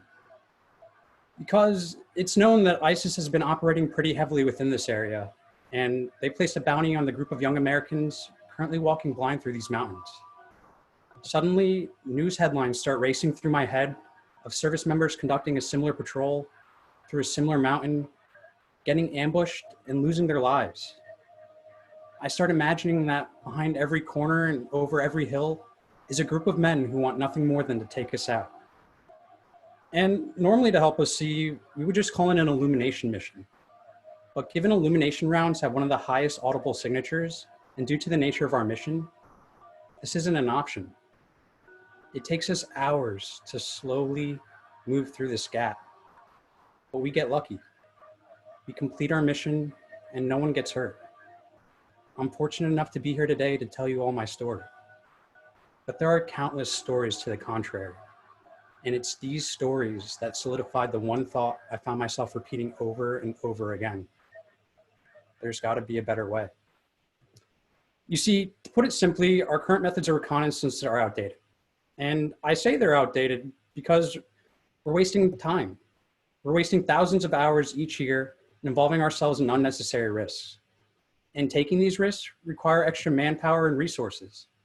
And on the battlefield where allocation of resources and timely decisions literally win wars, this is a drastic waste for the military. And by reimagining the way we do reconnaissance, we can come up with a solution that is safe and secure, simple to use, offers expedient coverage, and is affordable. And across the board, high-ranking military officials have realized this need. They're now starting to use miniature drones that allow troops to see behind all the corners and hills I was afraid of just a short while ago. And with the total available market for miniature drones currently sitting at $22 billion, it's primed to grow drastically as more businesses take advantage of their capabilities. The United States is leading the pack at nearly $7 billion, $3 billion of which is being spent directly by the military. But for now, it's the low-hanging fruit of $500 million that's being spent on the procurement of new miniature reconnaissance platforms that we're after. So ladies and gentlemen, I'd like to formally introduce myself. My name is Daniel Salib, Marine Corps veteran. And without further ado, I'd like to introduce you to Volant. And despite the constraints posed by COVID-19, during the past 6 months, we've done some extensive customer discovery, speaking with over 50 individuals ranging from military personnel, defense contractors, and engineers, which has led us to our solution. And now, as I've stated before, there are currently drones who are aiming to resolve these issues. But what makes our drones unique is their ability to extend the distance in which they can provide a user with a live video feed. For drones currently being tested, live feed's only available during line of sight. So we mitigate this by passing data through a secure mesh network created by the drones. This not only extends the distance to which a user will be able to receive live feed, but also adds a layer of redundancy in the case of failure of one or multiple units. The sharing of data also has the benefit of aiding in swarm flight. And in order to reduce the time it takes to replace damaged parts, we're taking advantage of the military's desire to 3D print parts by implementing a 3D printed design. And by fitting our platform with an infrared floodlight, it can be used to illuminate the battle space for troops conducting night missions where loud audible signatures are undesirable. This has the extended ability to mark targets to aid in directions of fire and the coordination of air support. So the armed forces haven't settled on a single platform, but rather are experimenting with many. And for the most part, these drones offer many of the same features across the board. They're all between 1 and 3 pounds, offer some sort of GPS assistance, and provide video feed. So we've separated these companies by weight and their ability to communicate across platforms. And this is because this becomes an important feature when it comes to accessibility and combat cohesion. And not only will our drone be one of the few drones available below 250 grams, but will be the first drone to successfully incorporate swarm capabilities. And this is due both to new hardware and software we're fielding that our competitors have yet to capitalize on. And with a weight less than 250 grams, that means troops can carry 2 to 6 more drones to our competitors' 1. This equates to faster coverage of larger areas, more flight time, and room for troops to carry other essential gear. Now, why is that 250-gram weight so important? Well, because it pays homage to the military saying that ounces equal pounds and pounds equal pain. And when an infantryman can be expected to carry on average 120 pounds of gear, trust me, every ounce counts.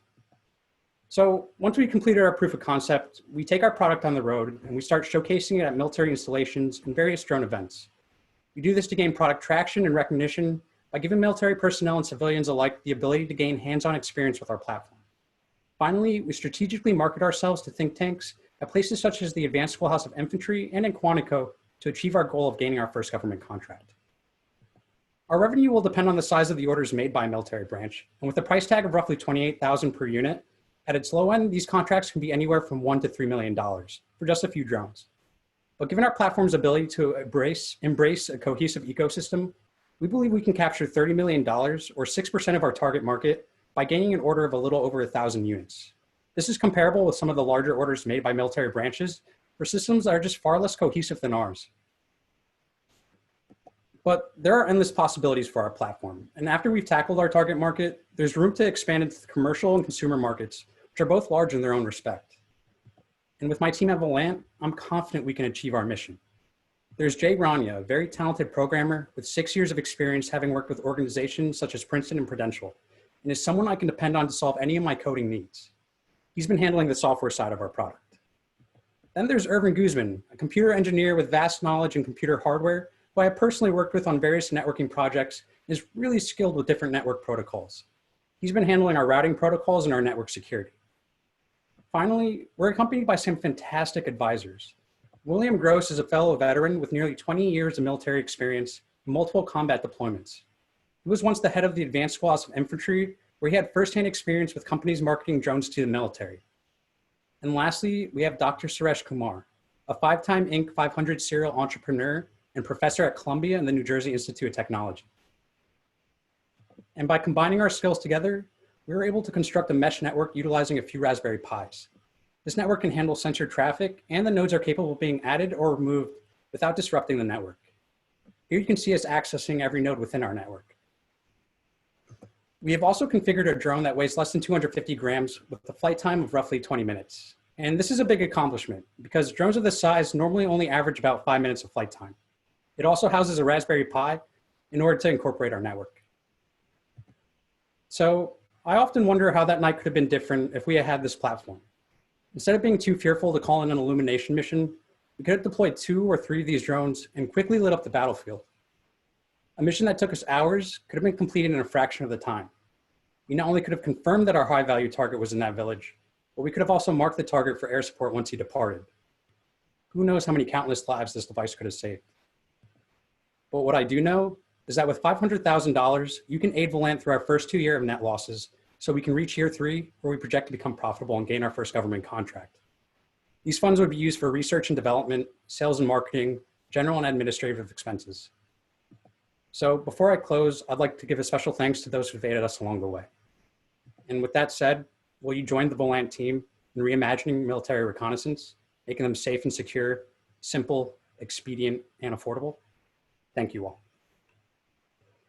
Thank you so much, Team Volant. Jury members, please note, they have taken 9 minutes, so you have 6 minutes of Q&A with them. Jury members, they're all yours. Hi, Daniel. This is Hi, how are you? Hi.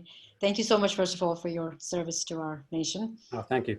And kudos for, taking care of the space that you feel obviously so passionately about, and it's clearly a need as well.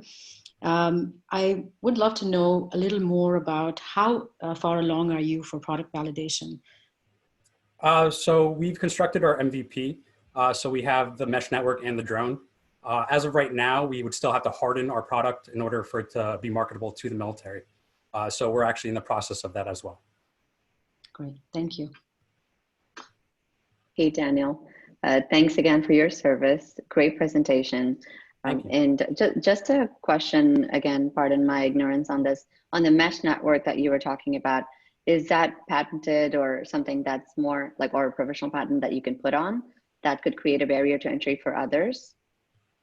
So we are in the process of trying to get it patented. It's not patented as of right now, but that is something that would be useful for other companies, not just our own.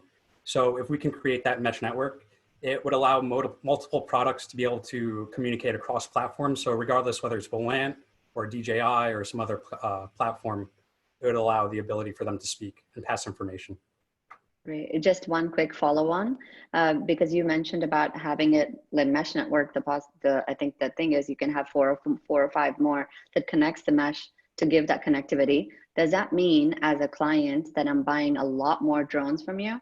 And how does that compare to a pricing that I buy a parrot, which gives me a larger coverage, and I just have 2 parrots versus 5 of yours? So how does that compete for me from a pricing perspective? Right. So individually, each drone would be able to do the same amount that 1 parrot could do. But what you're gaining is with multiple drones, you can cover larger areas faster, as well as create that connectivity past line of sight. So currently right now, like, let's say they send a drone over a mountain, that user is losing that video feed due to interference and whatnot. So with our platform, it's able to relay that message. So as far as to answer your question, how much would the price differentiate? They are buying more, but at the same time, they're gaining more out of it.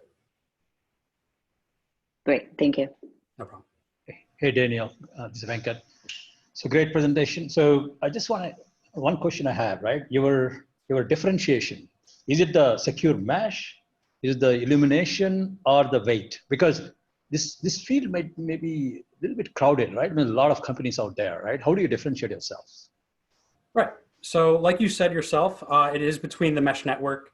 It is also between the illumination, providing a floodlight that allows not just the drone to see at night, but allowing the individuals that aren't using the drone to see at night as well.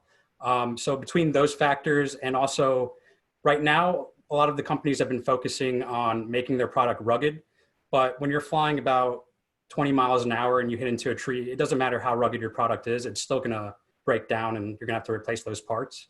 So we're taking advantage of the military's desire to implement 3D printing by creating parts that you can 3D print where you can get your drone back in the fight. So, sorry, I know this is a little long, but just to extend on that a little more. Right now, currently for a replacement part, you can be waiting anywhere from 1 to 6 months. And that's when you're in the United States. So if you're deployed in another country, it almost becomes nearly impossible. So with this product, they'll be able to replace that as well. That's another value prop. Well, one quick question, right? And a follow on. Your MVP right now, right? You use Raspberry Pi. I see that, right? But is it flying out there? Secure mesh is working. And lights are working. Where do you stand? So the mesh network works, but right now it can only handle light traffic. So it can still receive information from the sensors, but it's not able to produce that video feed yet that we're looking for. Okay. And the drone flies as well. Great. Sounds good. Thank you. Thank you. Any other questions from the jury? So, Daniel, this is Kumar. Hi.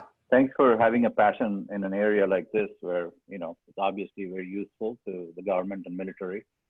But one of the factors or basis on which this technology works, I'm assuming, is how high these drones are, so that they cannot be shot down or they cannot be destroyed. And the second thing is, how do you launch them that far to get that mesh to work? Right. So, then is it a range limitation? So great question, first off. The range is only limited by its battery flight or its battery time. So right now we're averaging about 20 minutes of battery time. So with that, they can fly they can go as far as the drone can fly, which is about, I would say 5 kilometers. So close to like 3.5 miles. And that's able to get there and back without losing the drone. So the military has also made specifications for like how fast these they want their drones to be able to be deployed. So it has to be under a minute, which this drone can be deployed in under a minute. And it would just involve the user punching in a GPS coordinate and the drones will go there. I mean, I don't know if it's necessary for the drone to come back, as long as it serves the purpose of sending the information in the mesh, correct? Right. And that's something we've looked into, but it's kind of hard to sell the military on leaving gear when they're spending so much money for it. So currently they have to they'd have to conduct a trap mission, which is the tactical recovery of air personnel in order to receive this. So that would be further putting troops in harm's way.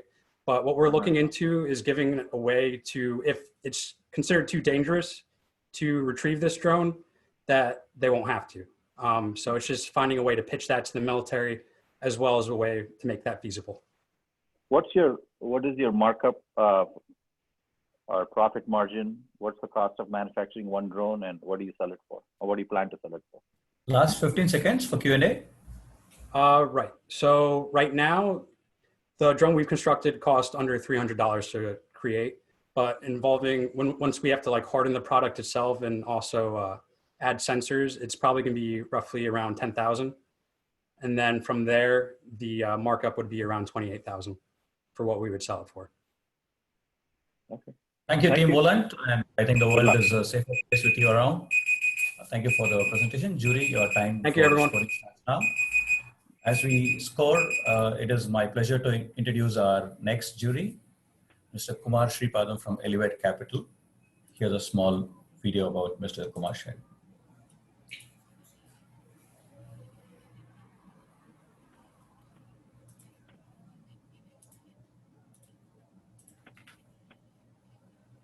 Sripadam is a technology entrepreneur, business consultant, angel, VC investor, and mentor with over 30 years of experience in the high technology sector. He is a founding member of Redback Networks, a hugely successful IPO company.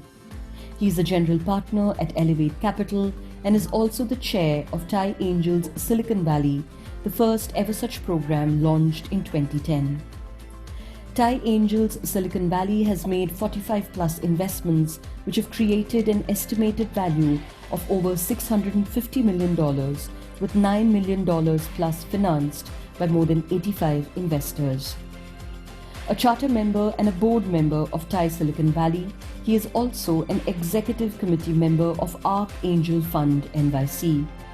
He is a mentor and an advisor at many Silicon Valley accelerators and incubators and has held several senior and executive positions in various startups. Mr. Sripadam is an advisor at Mosif and at Trula. He served on the board of Metasert and Incentive Logic. He is also involved with Palmstar Media Capital, Outdo, and Appenshaw.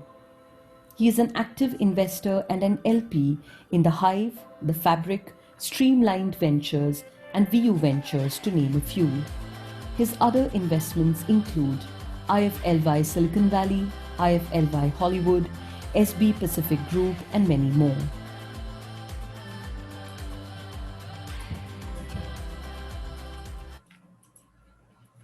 So that was our jury. Mr. Kumar Sripadam. Thank you so much, sir, for being here with us and scoring. May I request my colleague Amin to again probably take the mic and help our audience to get engaged with the event, show them how they can decide which companies to invest in. Amin? Absolutely. So far so good. Really enjoying seeing all the pitches and again, phenomenal ideas and just exciting to see all the progress that you guys have made. So as a reminder, once again, that we want you to engage on the pre-app. Hopefully everyone has installed it, has it ready to go. And again, if you haven't and you're coming on now, which is okay, go to your respective app stores, go to pre.vc or type in pre, play with our money, and that should pop up.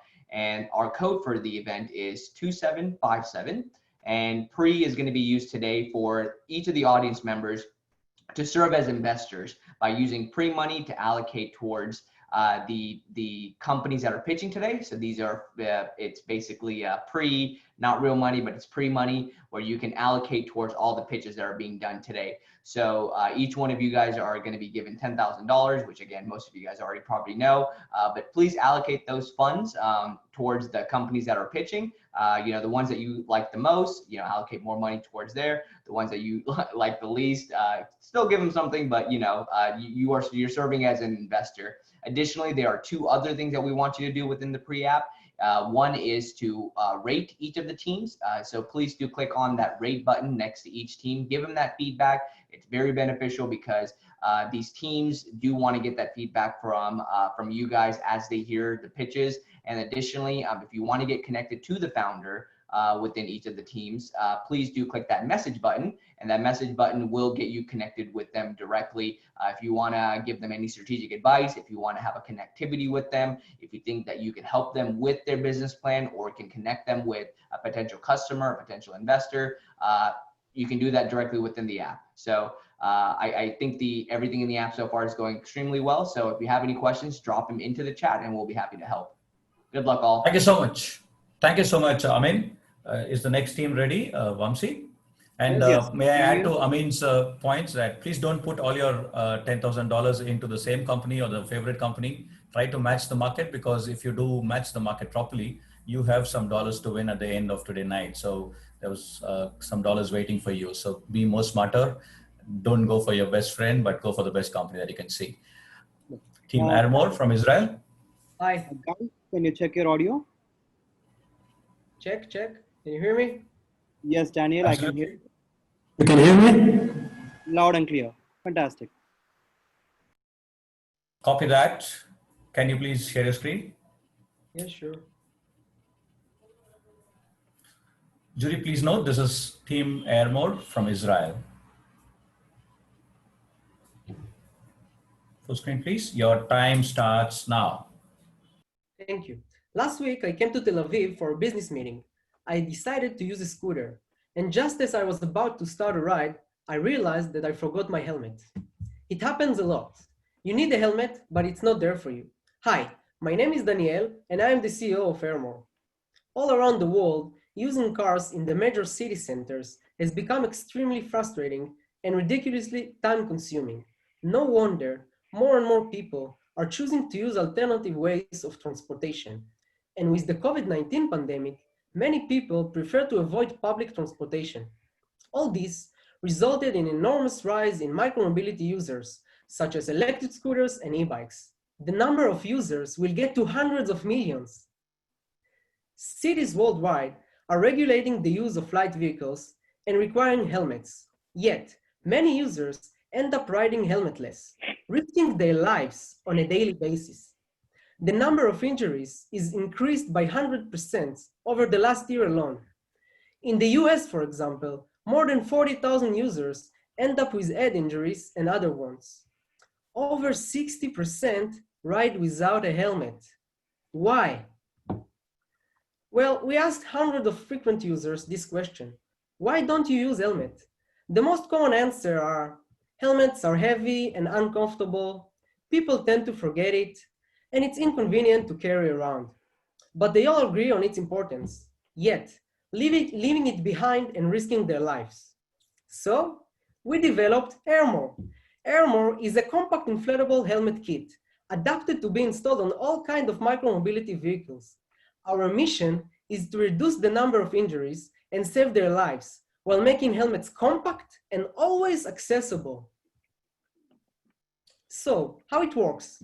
You get a kit and install it on your vehicle, and then you can activate it via the app. When you want to start a ride, you just inflate the helmet and it's ready to use in seconds. The helmet is very light, less than 100 grams, very compact, and while folded, it has the size of a phone. The helmet comes with affordable price and it is always with you. Our kit is weather resistant, easy to operate, compact and lightweight, and most importantly, always with you. Since our solution is a safety product, we had to comply with the global safety standards during our development and prototyping process. We had to find the right material, which has the durability to stand in high impact, and at the same time, it's flexible enough to be folded and fit in your pocket. Let's see what happened to this poor watermelon while falling from 1.5 meter height. Yeah. Now, let's see what happened to his friend while it is protected with our helmet. Nice. It took us several months and a few trials, but eventually we managed to design this patent-pending unique structure which can protect your head. Imagine how many watermelons lost their lives. In addition, this structure allowing us a low production cost. There are a few products out there trying to provide this necessary protection and comfortness, such as foldable helmets or devices to wear on your neck like an airbag. Yet, you still need to carry these products with you throughout the day. We have 4 advantages. Our kit costs $120, while the helmet itself costs only $10. Our helmet weighs less than 100 grams.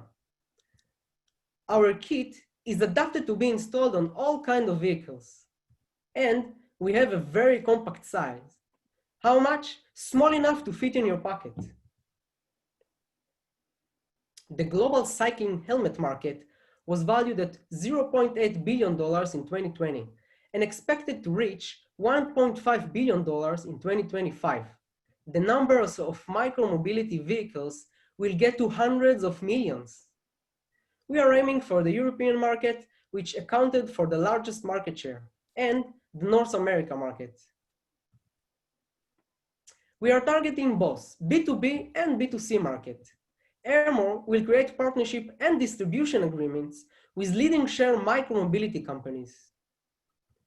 Airmore will create a buzz effect using social networking, crowdsourcing, and digital marketing. Kit production cost is $24, and with mass production, the price will be even lower. By the way, the helmet itself costs only $4. We are aiming to disrupt the micromobility safety market by attach our patent-pending kit to all vehicles. We came a long way since this was just an idea, and today our prototype is working, and we are on the right way to success. So, what have we done so far? We performed a user testing and designed a build of a prototype. We raised the pre-seed from friends and family, and we have filed a patent on this unique and cool design, which enables us an attractive and cheap production process. We have 200 people on waiting list for our kits. During the next couple of months, we are planning to perform an independent laboratory test to verify compliance with global safety standards. We are planning a user pilot with the leading partners, and by 2024, we are planning our breakthrough to sell 150,000 kits around the world. In 2021, we are planning to sell 5,000 kits, while 2022, we are planning to sell 15,000 kits and expecting to be profitable and return of investment, while 2024 is our breakthrough. As I said before, we are planning to sell 150,000 kits. We are the initial step of the journey, which we will be happy to share with mentors, investors, and potential collaborators, allowing us to develop the product, produce it, generate sales, and enlarge the business. We are raising $250,000, which will allow us to continue with the safety standard process, initiate pilot users, and improve the prototype. Me and Guy are friends for over 12 years and serve together in elite unit at IDF. We know how to work together under extreme pressure, and we bring a lot of experience from mechanical engineering, computer science, and business. We have been through a lot together, and this time there is a huge challenge in front of us, one that has the potential to save lives. The timing here is critical. The market is more than ready for Airmore. Thank you. Thank you so much, Team Airmore. Jury, please note that they have taken lesser than 7 minutes, so you have around 9 minutes with them for questions. Sure. Hey, Daniel, I'll go first if you don't mind. So, great presentation, loved it. What's the deal with the phone app, right? I didn't quite understand how is it used. That's one question. Second thing is, what's the gross margins you have in this product? Where do you make the helmet actually? I will answer your first question. How exactly it works? That was the Yeah, question? the phone app, right? What's the use of the phone app you said, right? There's a mobile app or something? Phone app. Yeah. So our kit comes with our app, and using the app, you control the kit. So as I said before, we have two options, B2B and B2C market.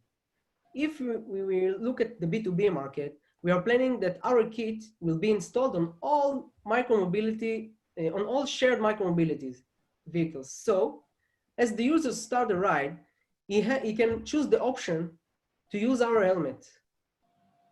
This is the first step, okay? And if you look at the B2C market, we're looking at private users.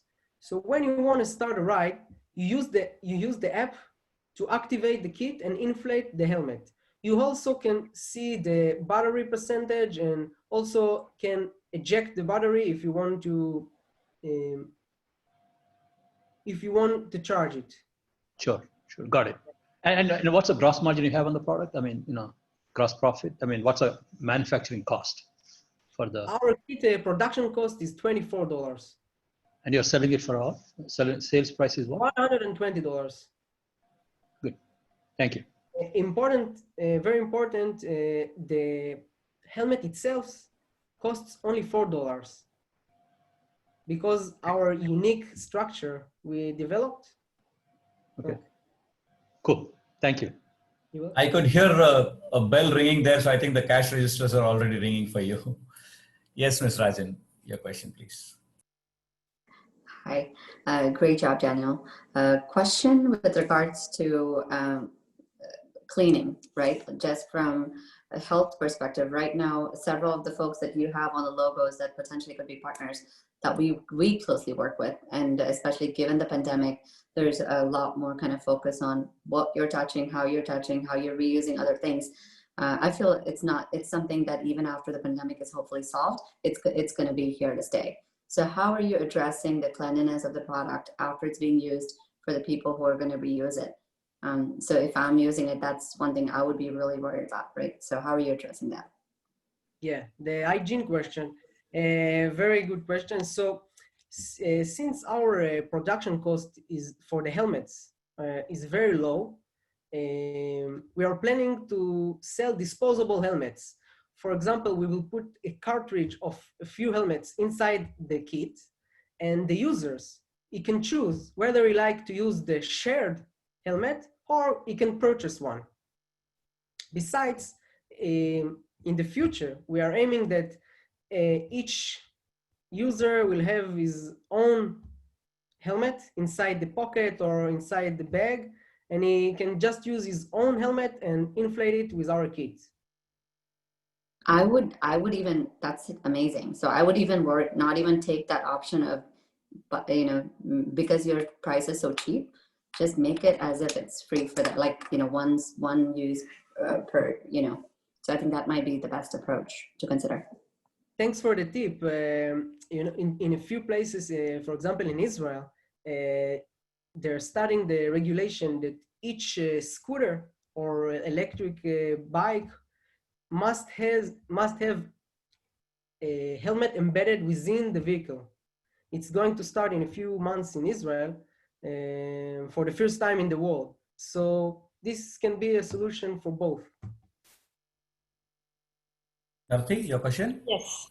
Great job, Daniel and team, addressing a big need out there.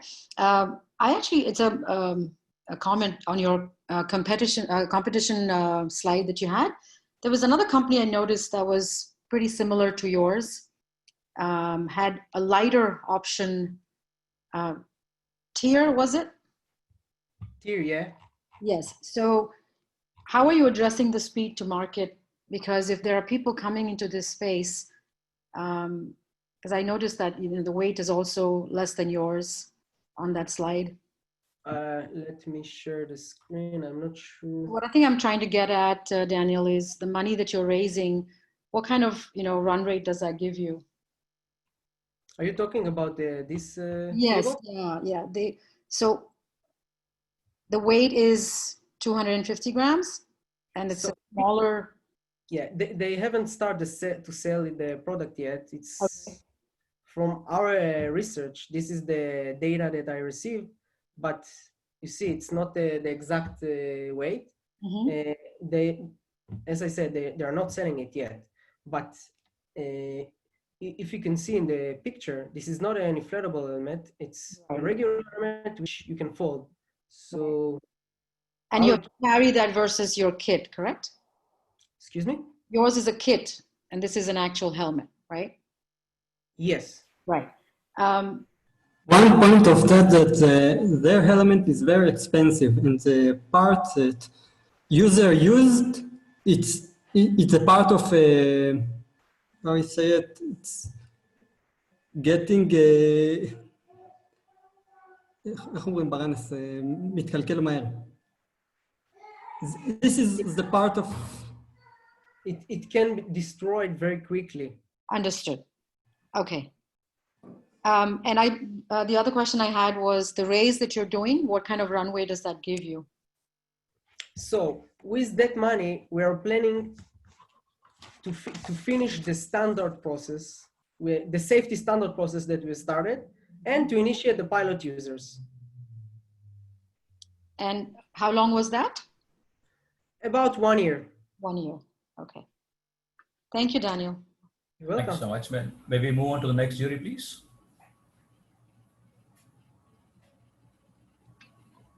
Mr. Kumar, you have any questions? Yes.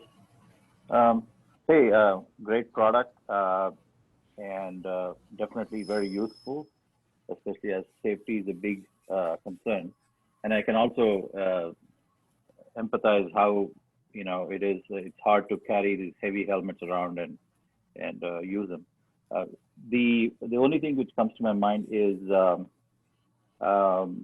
what is the cost of manufacturing, and where are you going to manufacture? How much inventory do you have to keep, and how much money do you need to raise to keep that inventory? Okay, let's answer the first question. The production cost of the kit is $24, while the helmet itself is $4. Where we are planning to produce in the initial step for the pilot users, we are planning to produce here locally, and in the future for mass production, we are checking a few options, China and probably. Okay, and so what would be the final markup when you sell retail or to stores? Can you repeat the question, please? So how much profit would you be making on per unit? So if our production cost is $24 and when we want to sell the kit $120, so do the math, it's $96. Okay, and it's not a profit, so, yeah, we have another costs, yeah, shipping. How much do you want to raise to do this inventory? How much money do you want to raise? In the next step? Now, what is your raise currently? How much are you asking? $250,000. Okay, all right. Have you also looked at doing something for motorcycles? Yeah, the motorcycle, the safety standard is different, totally different.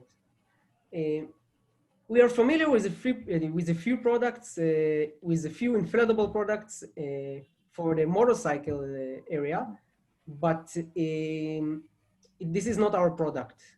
We are aiming for something else. It's different kind of regulation, and it's supposed to withstand different G's, different forces. Have you already passed the safety standards in Israel? We are now at the beginning of the process. We are planning in the next couple of months to perform an independent test to comply with the global safety standard. Since our production is still in process and we are improving the prototype, we haven't received the standard yet. Thank you so much, Mr. Baranes. That will be your time. Thank you. Maybe next time when you make your presentation, you will have to start with a disclaimer. There were not many watermelons that were destroyed for this deck. It is my pleasure. Thank you so much for joining us. It is my pleasure now to join. I'm sorry? Yeah. It is my pleasure now to introduce our next jury, Mr. Venkat Vallabhaneni, with a small video. I'm sorry, Venkat Vallabhaneni.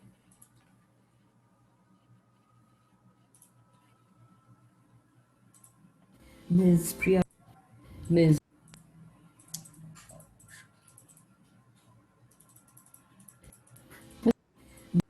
Mr. Venkat Vallabhaneni is currently a managing partner in Inflexor Technology Fund and IDFC Parampara Early Stage Opportunities Fund. A serial entrepreneur and technology evangelist, he has close to 2 decades of experience in USA and over 5 years in India. An investor entrepreneur, his focus is deep technology, IP-driven companies. His previous investments include evidya.com, acquired by a Singapore US-based healthcare entity, an energy leader, an industrial batteries manufacturer that was acquired by Enersys. Mr. Vallabhaneni was part of the senior management for Bank of America, heading technology and operations for 2 lines of business in India, global markets and consumer banking. Prior to this, Mr. Vallabhaneni was the CEO and founder of Accurum Inc. He is instrumental in transforming the company to be a focused solutions provider in capital markets segment. Accurum Inc. was acquired by Canbay Inc. in March 2005. An experienced fund manager with a demonstrated history of working in the tech venture capital industry, Mr. Vallabhaneni is skilled in risk management, banking, entrepreneurship, investment banking, and IT strategy. Mr. Vallabhaneni is a charter member of TiE Hyderabad and a member of the Hyderabad Angels Network.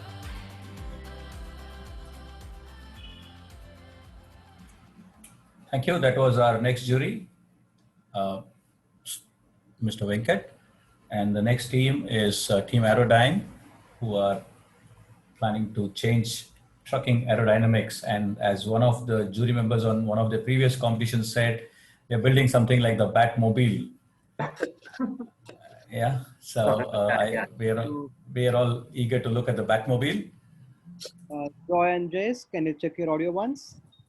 Check 1, 2, 3. Hey, Yep. check 2, 3. Are we okay? Fantastic. Great. To the audience, if you have any questions to the teams, you can use the pre-app and use the message function to send the questions directly to the teams.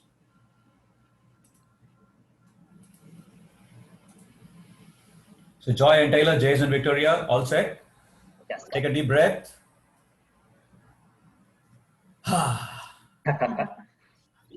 Good to go? That's nice. We are good to go, but we're waiting for a couple of juries to give the scores.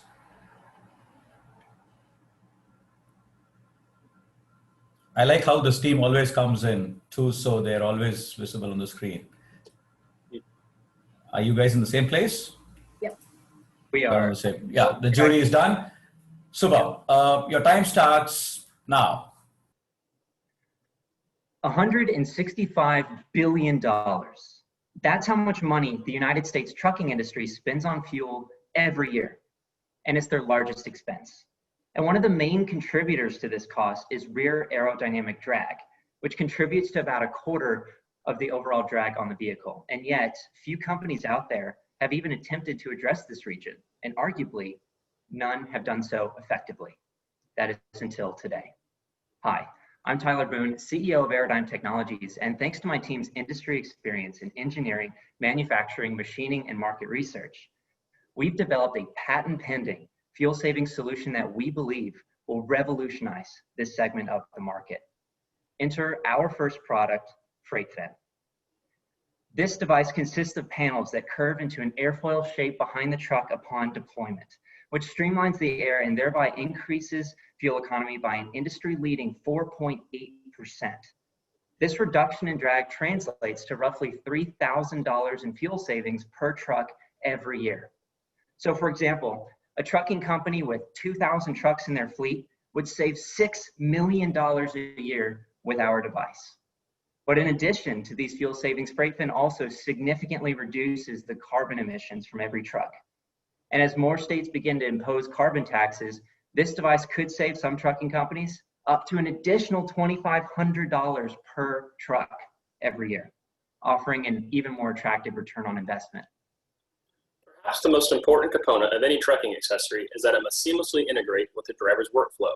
So, we've created a device that opens and closes automatically, requiring no driver interaction. FreightFin will deploy once the truck reaches highway speeds, and thanks to onboard GPS technology, the device will retract on its own as the truck reaches its destination, allowing the driver to back into the loading dock without fear of damaging the device. And since FreightFin is side-mounted, it can be easily fitted to virtually any type of trailer. This allows us to address trailer types previously untouched by most of the market. These include reefer doors, quad latch doors, and most importantly, roll-up doors, which is a rapidly expanding portion of the trailer market. And the large airfoil panel also allows space for branding and advertisements. Now, I'm sure that you've seen something similar to our device on the road already. Trailer Tail, Rocket Tail, and Transtex, to name a few. But none of these devices have successfully addressed the needs of the market. And I believe this is evident by the fact that they only have a combined market penetration of just 11%, leaving an 89% gap. But why is that? Well, because not a single one of them offers the reliability or the return on investment that the market is desperately looking for. See, the products out there either offer a significant increase in fuel economy but rely on manual deployment, or deploy on their own but offer such an insignificant amount of fuel savings that the return on investment is just not practical for most trucking companies out there. FreightFin will be the only product on the market that offers the best of both worlds. Over the past year, we've gone through at least 45 major iterations of our device, which led to our current design. And just 2 weeks ago, we performed a 100-mile highway test, averaging 65 miles per hour. Not only did this new design hold up to the conditions, but it also increased fuel by 4.8%, with further room for optimization. We believe savings of 6% or more is well within reach. In the coming weeks, we'll put thousands of miles on FreightFin with our partner in early October, which will paint a clearer picture of how the device performs in the real world. And in the months following, we will conduct more testing through a verified third-party engineering firm. This company has agreed to conduct our testing and will design improvements. And upon completion of this testing, FreightFin will be ready for market. In the United States alone, there are over 5 million trailers that could be made more efficient with FreightFin. And the market research we've conducted so far has proven that if a practical fuel-saving solution exists, truck fleet owners will be interested. This is evident by the side skirts that we see on the roads every day. These side skirts have a market penetration of nearly 70%. And this is because they're practical and they require no driver interaction, thereby providing guaranteed and consistent fuel savings. Side skirts save 5% of fuel on average and work in conjunction with rear dressing devices. With side skirts being sold at a similar price point and achieving similar fuel savings as FreightFin, we believe that a comparable market penetration is within reach. And this is believed to be the case by not just us, but also by multiple truck fleet owners, trailer dealers, trailer manufacturers, and brokers who are all confident in our product. In fact, one of these companies has even pre-ordered a device for every truck in his fleet.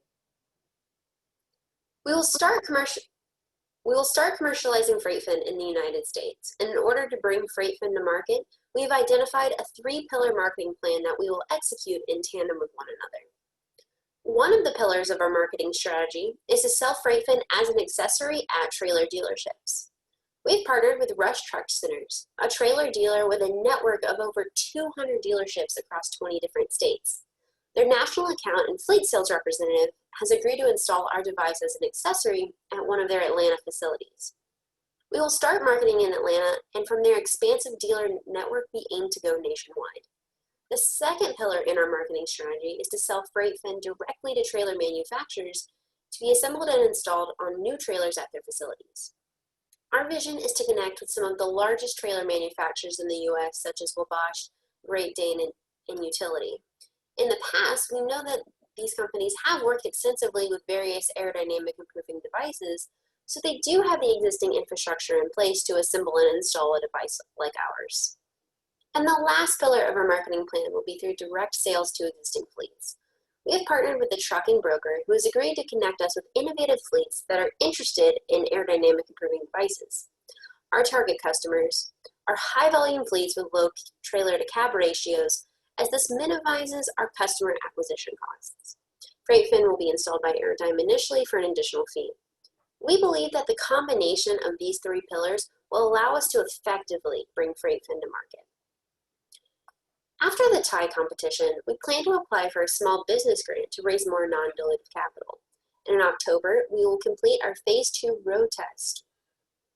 And by early next year, we intend to conduct testing and verification with a verified third-party engineering firm. And from then until mid-year, we will finalize the suppliers, necessary raw materials, and establish a relationship with the trailer manufacturer to produce our device.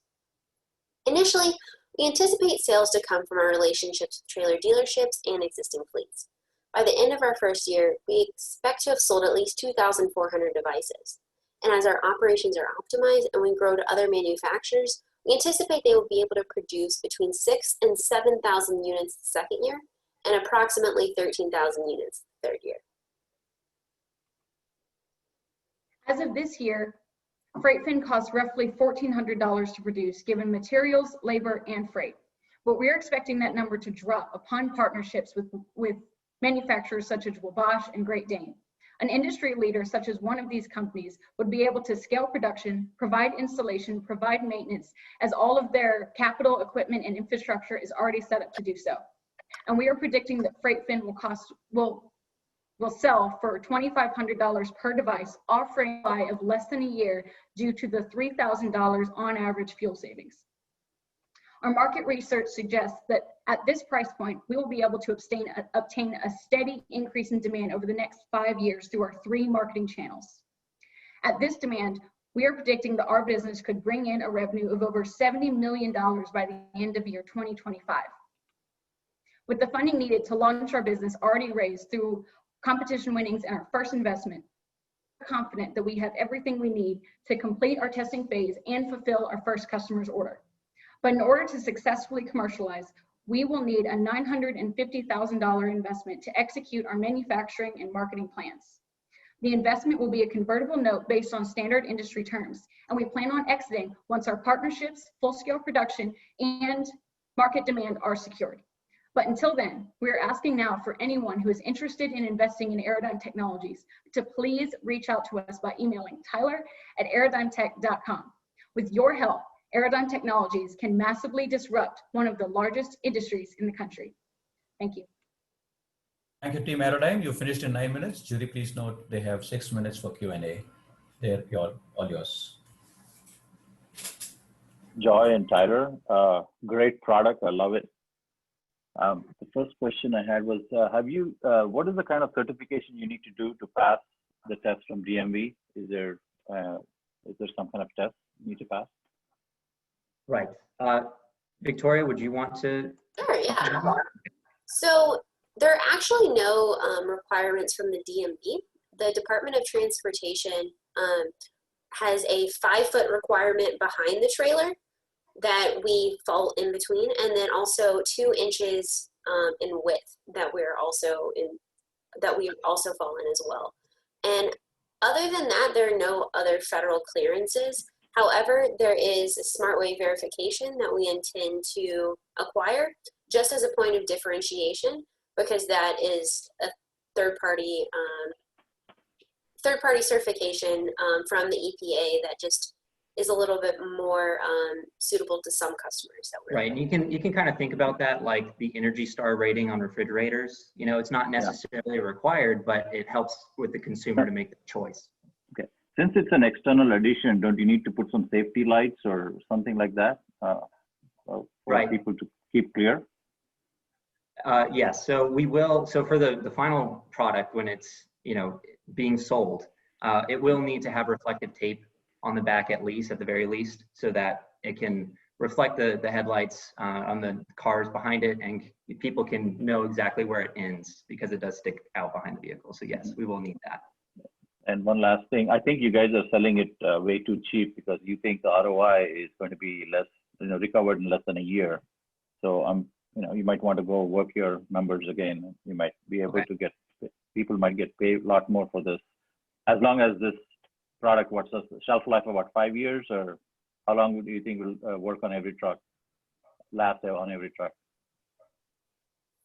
Jace, do you want to? Sure. So yes, we are shooting for approximately 5 years. Your average truck undergoes major maintenance every 500,000 miles. So we're hoping the device will fall within that. But as far as wear items, it may just need the fabric airfoils replaced. As far as the mechanicals, they should have a very long life, given they're made of winch components and cables that usually have a very long life in those types of applications. Okay. Thank you.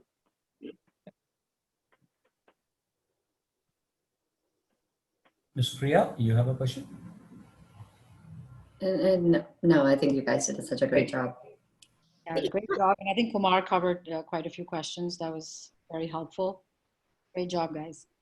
Hey, I got one question actually, right? So you said in the investment slide, you said you are looking to raise, how much money you are trying to raise, and it's a convertible structure, right? And when do you intend to give the exit to the investors, right? I mean, how do you see the exit happening actually? Yes, it's $950. We're expecting to exit in 2022 and 2025, basically after our partnerships, our market demand, and our full-scale production are on the way and running off, basically. We're expecting to sell the IP and trademark for that, so that will be our exit. Okay. So what would be the revenues when you're exiting in that year? I mean, revenue projections. Our revenue for like 2025, for example, Yeah, which would be, I mean, yeah. We're predicting it would be around 70 million. It obviously increasing every year before that. Okay. Also, if there are no additional questions right now, I do want to clarify one thing about the IP, because I know we kind of glossed over that in the slide. We do have 3 provisional patents that we've already filed, and we're currently working on a utility patent that will also not only be filed in the United States, but will be filed in 153 different countries, because we do plan on going global. We're going to start in the US and then expand globally from there. And that's being filed for FreightFin, correct? Yes. Well, so the company's Aerodyne Technologies. FreightFin is the name of our product, but yes, that's what it will be for. And we'll have trademarks on both of those names. Okay. And you said it's a 5-year, sorry, I just thought of this. You said it's a 5-year life. What about weather factors and things like that? Has that been tested as well? Right. So we've done multiple road tests of the device already, albeit they've been, I mean, the road test that we just did was a couple weeks ago, and it was only 100 miles. In the beginning of October, we plan to do thousands of miles across the country in all kinds of different weather conditions, because absolutely that's very critical.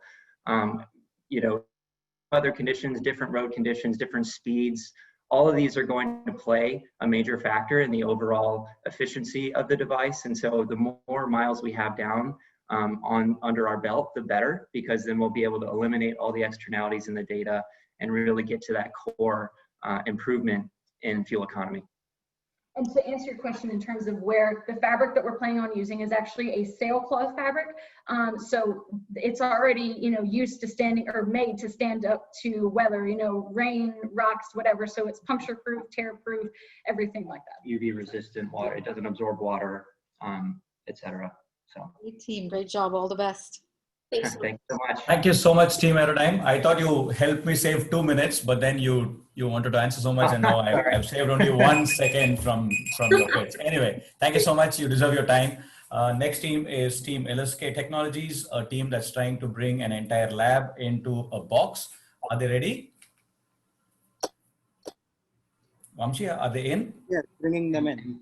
And Pradeep, as they queue up, I just want to remind everyone in the audience that we will be ending a minute after the last pitch. So after when this last team goes on, after when they complete their Q&A, we will be ending directly after that. So probably give or take a minute or so, but just be ready to make sure that all of your pre-monies that you've allocated are finalized. Make sure that you have rated each team. And then if there's any other messages, make sure you send them now to the team member so that the team member knows who they need to connect with after the event, or if there's any other comments that they need to absorb. But all right, just wanted to send that reminder. Good luck. Thank you, Amin. As our jury members are giving the scores. Sire and Livia, can you check your voice quickly? Yes, test. Testing. Okay, that works fantastic. All the way from Toronto. So till the jury members give us scores, probably we have a few minutes to see a video that we've done about this event and take you back once again. I share screen.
So that was a clip from before the finale.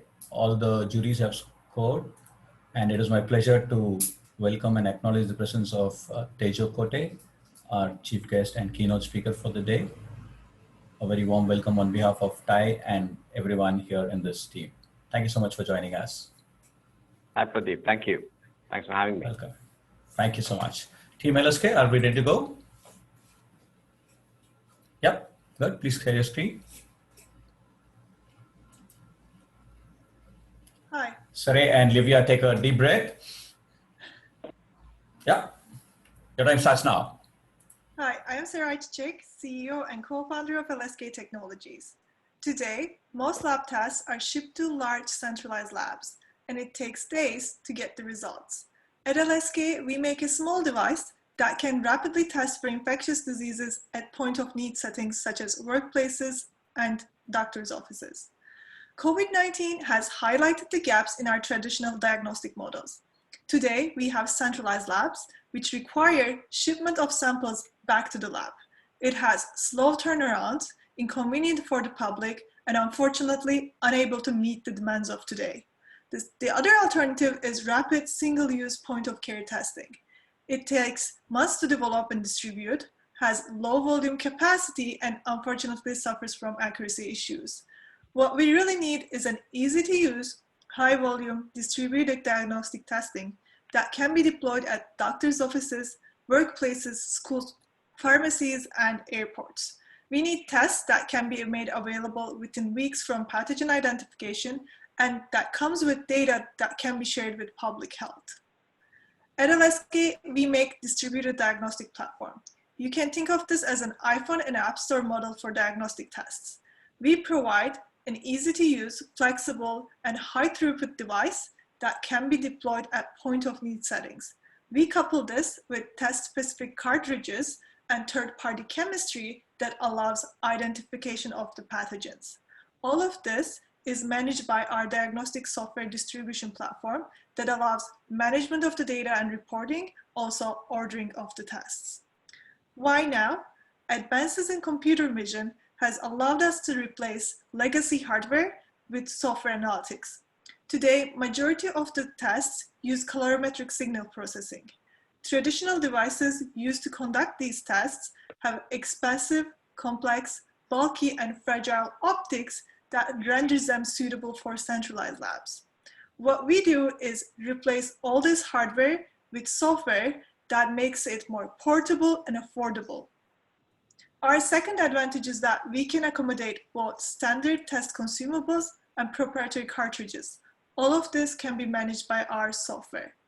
Standard consumables allows us the greatest flexibility and high throughput that is ideal for a rapid response when the pathogen is identified. We are currently at the final stages of this validation. Our next step is the diagnostic cartridges that are designed for easy to use with no manual processing. These cartridges can be adapted to standard tests to bring testing to the local community. We are in the development of these cartridges. Finally, the data coming out of our device can be configured to meet different customer needs. We can accept out-of-pocket payments as well as insurance models, and the data that is coming out can be used from different parties, including patients, doctors, and public health. And our core IP works. We have shown that our device works by conducting Zika virus field studies in Latin America and obtained 98.5% accuracy in a 268 patient field trial. Our current next step is adapting our platform for COVID-19 testing. For this, we are aiming for two options. First one is testing against the immunity against COVID-19 and also testing the infections against COVID-19. For this, we are using ELISA and RT-LAMP assays. And here is a glimpse of our current results. In the first part, we show that we are 100% comparable to existing readers for detecting COVID-19 antibodies. And in the second half, we show that we can detect COVID-19 RNA itself and obtain comparable readings for the conventional devices.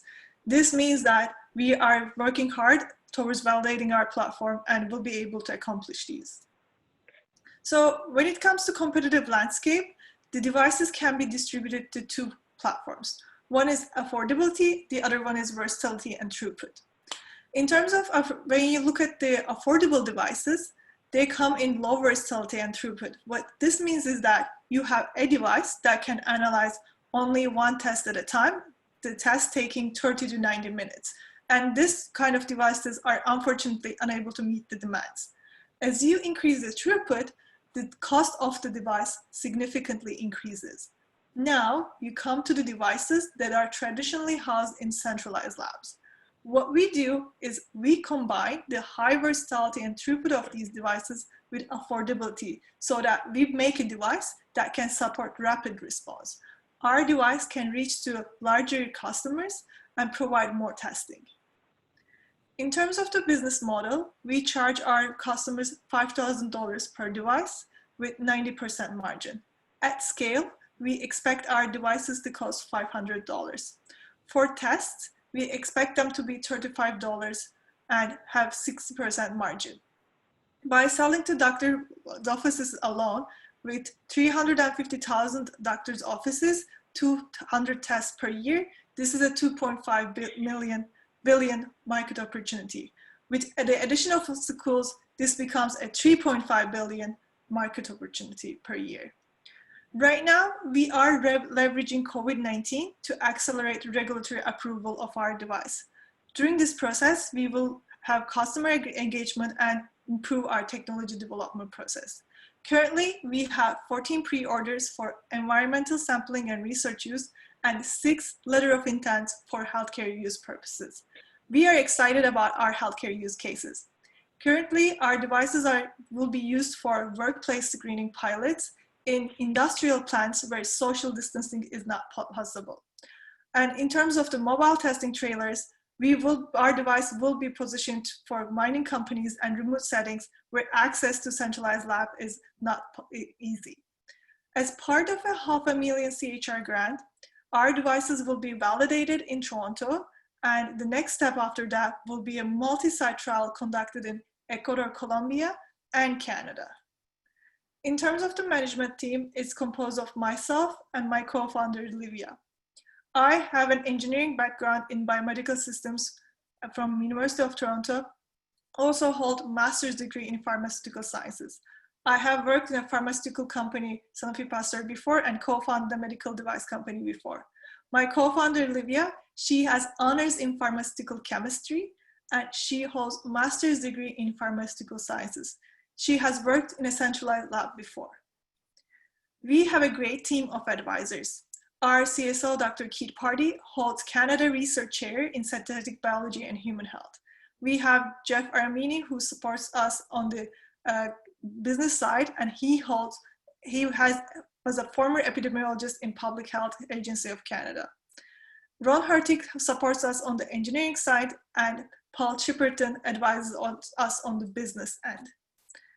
To date, we have shown that we have a functional beta prototype. We currently hold 100% of our IP ownership. We have field tested our device and shown that it works. All of this work has been funded by non-dilutive funding. And in addition to that, we have received accelerated funding from Y Combinator and Velocity. Right now, we are focused on validating our COVID-19 platform, but until we receive approval in April 2021, we will be operating as a test service for our local community by using laboratory developed test platform. We are right now seeking $2 million on a $12 million cap to fund our cartridge development, regulatory approvals that will be needed, and entering into our beachhead pilots. At LSK, we believe that we are the distributed diagnostic platform of the future that is needed for point of need testing. We have 20 pre-orders from various industries. We have shown that we can develop and deploy devices and test it in 4 countries. And there is a 3.5 billion per year market opportunity. Thank you for listening. Thank you so much, Team LSK. You are 1.06 seconds lesser than the given time. So jury, they have 6 minutes for question answers. Jury, they're all yours.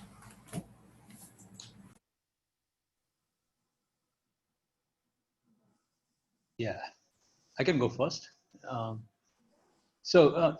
Great product, right? I mean, great thought process as well. So one quick question, right? In terms of computer vision algorithms you have, and cartridges, right? They're 2 different things. Mm-hmm. So how different are they for different, diseases? For example, you're talking about COVID right now, right? And Zika. And how different are they? And second thing is, you asked about $2 million.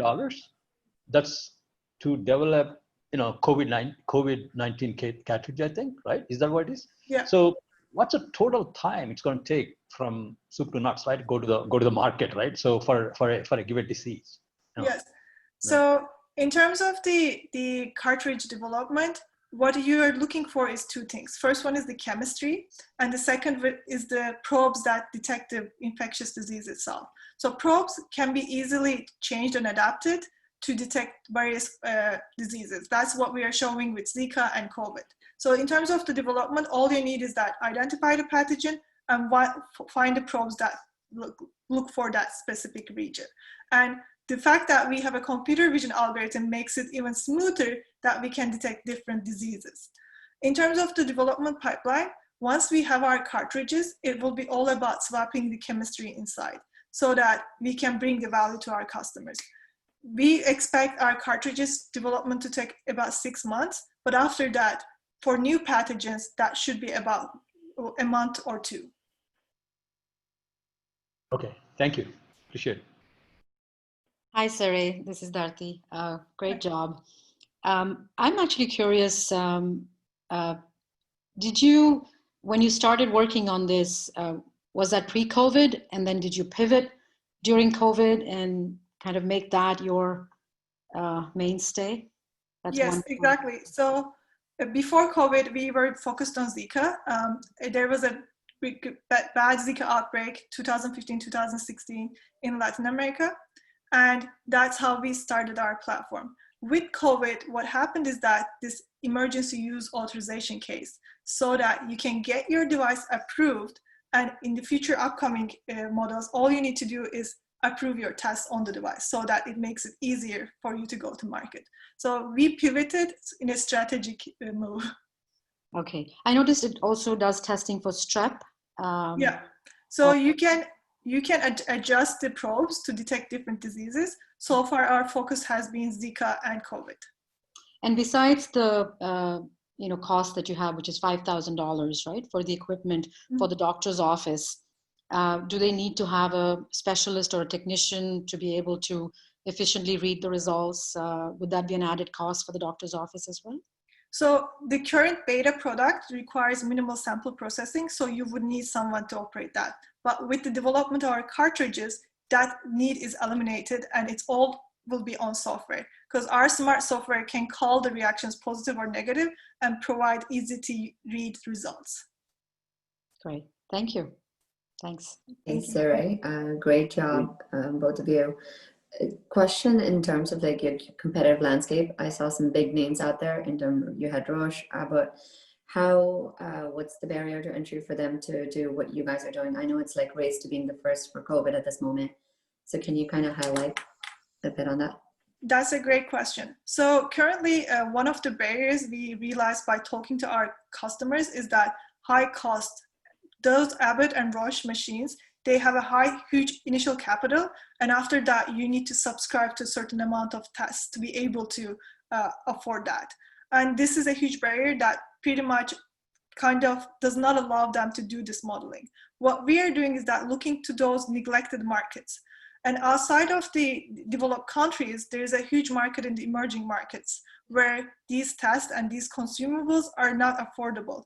By partnerships with our Latin American partners, we are able to reach to those markets that those companies are not interested and establish ourselves.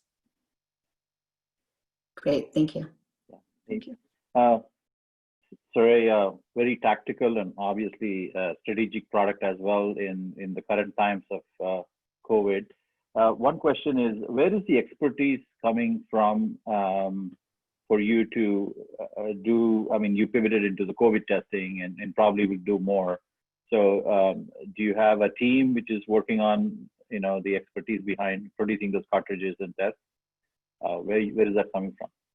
Yes, so right now we are doing everything in-house in our lab for prototyping. What we are looking for is to bridge that prototyping to an industrial design phase. And we have shown that we can detect these tests in our lab. Okay. Knowing how Theranos went south, what's your reaction? How you want to take this to success? What do you mean by went south? I mean, in the sense, it's embroiled with cases and controversies and stuff like that, right? So, yeah. Have you? And this is a very popular thing, by the way, is testing in a box or testing on a chip kind of stuff. And so, I just want to see your views on how to get it right. Yeah. So, in terms of before we go to market, we do in-house validations and we do multi-site trials so that we make sure our platform is working before we jump to the market. And our strategy is to establish collaborations with Latin American partners who are going to be validating the technology further and then enter the market strategically there and as well as in Canada. So you'll deploy it first there after getting approvals and then enter US and Canada? Exactly. We want to go to the markets where there's less of a competition so that it's easier to enter. Do you have any US presence currently? Do we have any US? Sorry? US presence. I mean, do you have? No, we don't have any US presence. No. Okay, so it's a Canadian company. Yeah. Okay. Thank you. Good luck. Thank you so much. Thank you so much. I assume there are no more questions. So when Pandora opened her box, all the evils were out. And when you open your box, I think all the evils will go in and go away. Thank you so much, Team LSK. Jury, may I now request you to please move into the other room for deliberations over the score. Thank you, Team LSK. Can we get a couple of minutes to judge these guys? Yes, you can do that. You can do that as you go to the deliberation room as well. Okay. Okay. There's a separate Zoom link.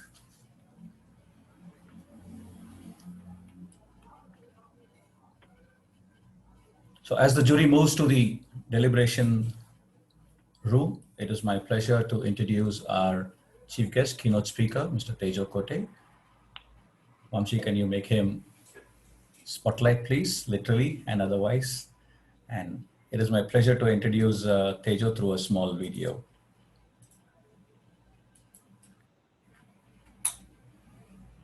Mr. Tejo Kote is the founder and CEO of Airbase, the first all-in-one spend management platform that replaces multiple systems and gives finance teams unparalleled control and visibility into every dollar spent.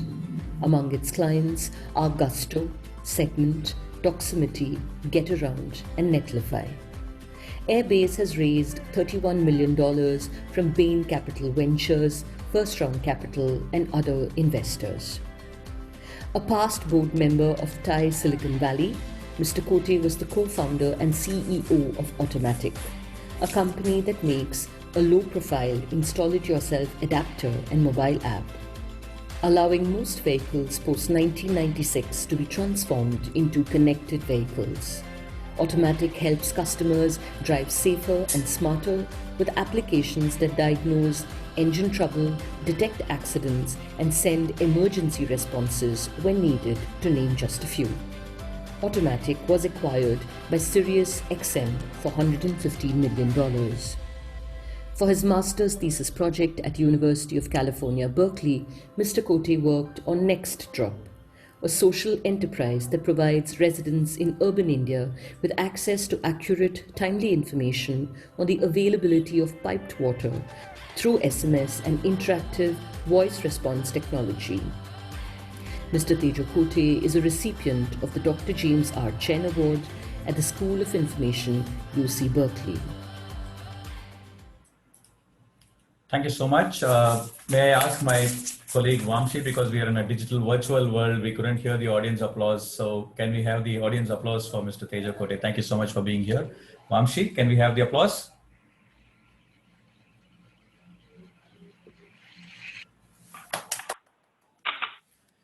Thank you so much, Tejo, for being here with us.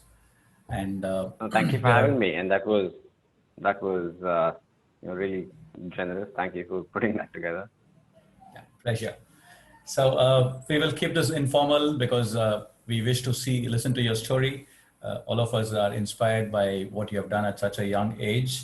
And there are quite a lot of youngsters out there listening to you today. So we will start off with a philosophical question. What is the one biggest advice that you would give to all these guys who are pitching today and those who were not able to make to the finals? Got it. No, I think in my case, before I started down the entrepreneurial journey, the one thing I told myself was that I would always work on things that I was passionate about, right? And when you start a business, actually making something of it and having an impact, I think is a long journey. And if you look at the history of all the successful technology companies that have been created, it takes a long time, anywhere from 7 to 10 years, even if you're a venture-backed company, that's typical. If you look at the ones that ultimately make it, and if you consider that IPO bar to be, the definition of success, it takes a long time, right? And so the biggest lesson I've learned and along the way is that you have to make sure you enjoy the journey, right? And you have to make sure that the journey is something you learn from and you grow as part of the process. And if you are solely doing it for some outcome, be it money and then the big exit or whatever it is, it's going to be a lot harder, right? And that has always been my approach, and it's worked really well for me. And that would be, if there was one thing I would tell myself going back, that would be it, is to focus on making sure you work on something you're really passionate about, that you want to get up every morning and work on, irrespective of what the outcome ends up being. Yes, you should be smart about, going for a meaningful outcome. You're building a business after all, and that's all fine. But if you are not in a position to enjoy the journey and learn from it and, all of that, it's going to be a lot more challenging. Sure. So when you started off, maybe like you said, you were not really keen on these outcomes. You did not expect to sell your company for $100+ million or whatever, and it was kind of a journey. What was the transformation that you saw in yourself post that sale of your first company, and now are you able to still sustain that same thought process that the outcome is not important? Yes, I tend not to focus too much on the outcome. Yes, even when I started working on my second company, Airbase, I did kind of build that conviction in myself that I was going to build a company in a large market. It was a large opportunity, and and then basically set that aside, because then it's all about execution, right? If you go and do all the right things and you do it on a sustained basis for many years, then the value will take care of itself, right? You really have to make sure that you deeply understand the problem that you are trying to solve, and you are bringing the right solution to market, and you're executing in terms of, building that solution, the product development process and the go-to-market process, and how does your sales and marketing effort evolve. And as long as the foundation of operating in a large market and solving, a problem that actually matters to a large constituency, the rest is execution, and that's kind of how I've approached it. And so far so good, and we'll see how it goes. It's a long way to go, even for Airbase. Super. Because I said this is kind of a storytelling session, so can we listen to where you grew up and your childhood and your schooling, and probably a lot of them are from Karnataka, so they would like to know where you come from. Kannada gottu, chanagi gottilla.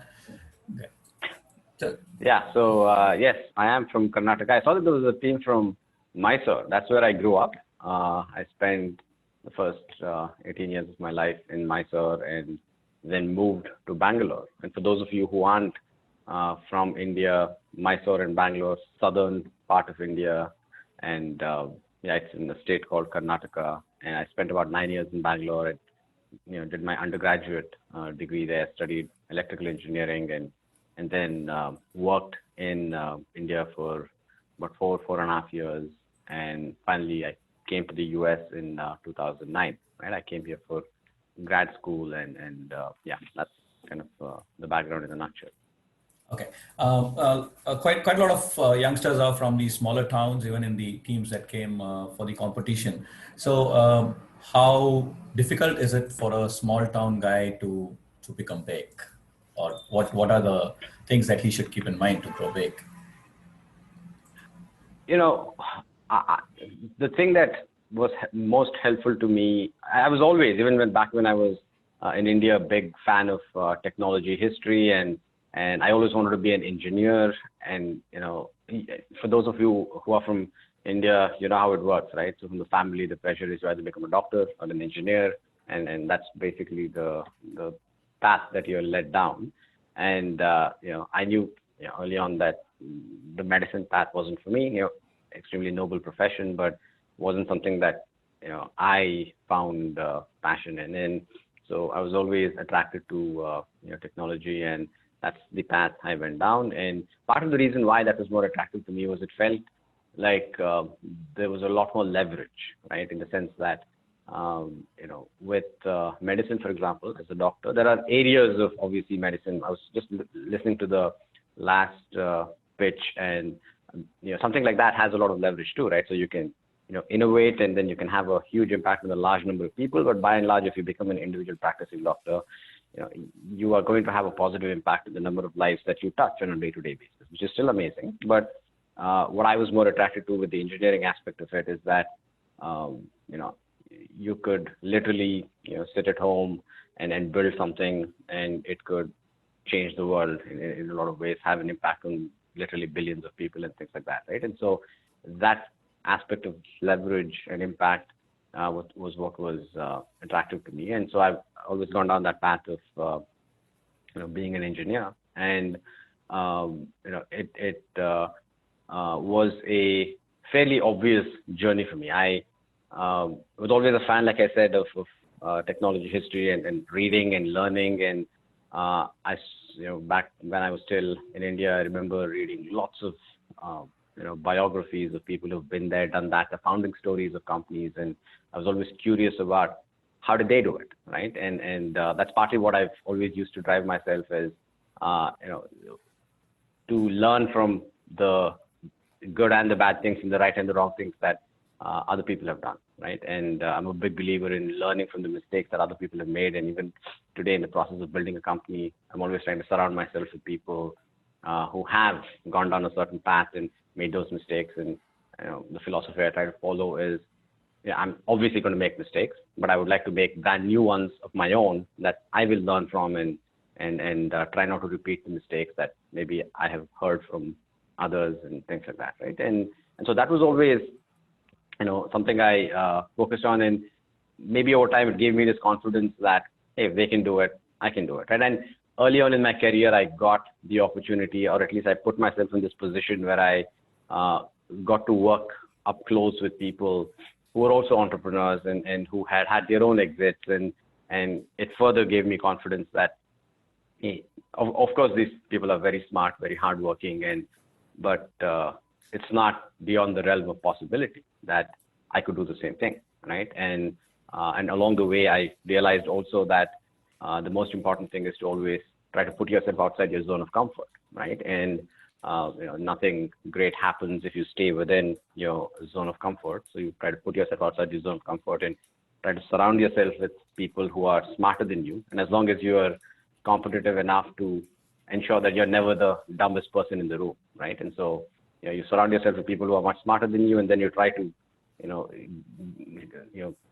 stop being at the bottom of that list, and try to make sure that you become among the smarter people in that group, and then maybe it's time to move on to the next challenge, right? And so that's how I've always tried to approach it, and so far, thankfully, it's worked, and that's the approach I've taken. So taking a cue from that, so when are we looking forward to the biography of Tejo Kote? So long time away. I look at what I've done, especially in Silicon Valley. It's honestly, it's not a big deal. Silicon Valley is a place that gives you, this complex of no amount of success, however you define it. Look, that's also very important to keep in mind. I think that how do you define success? Is money is not success, and building a company is not success. That's a very personal thing, and as individuals, we should all define success in our own way, and what makes you happy. And that's the other thing that I've been very fortunate enough to realize early on in my life was, what do I want to do with my life? What makes me happy? What makes me get up in the morning and say, I'm excited to do the thing that I'm doing? And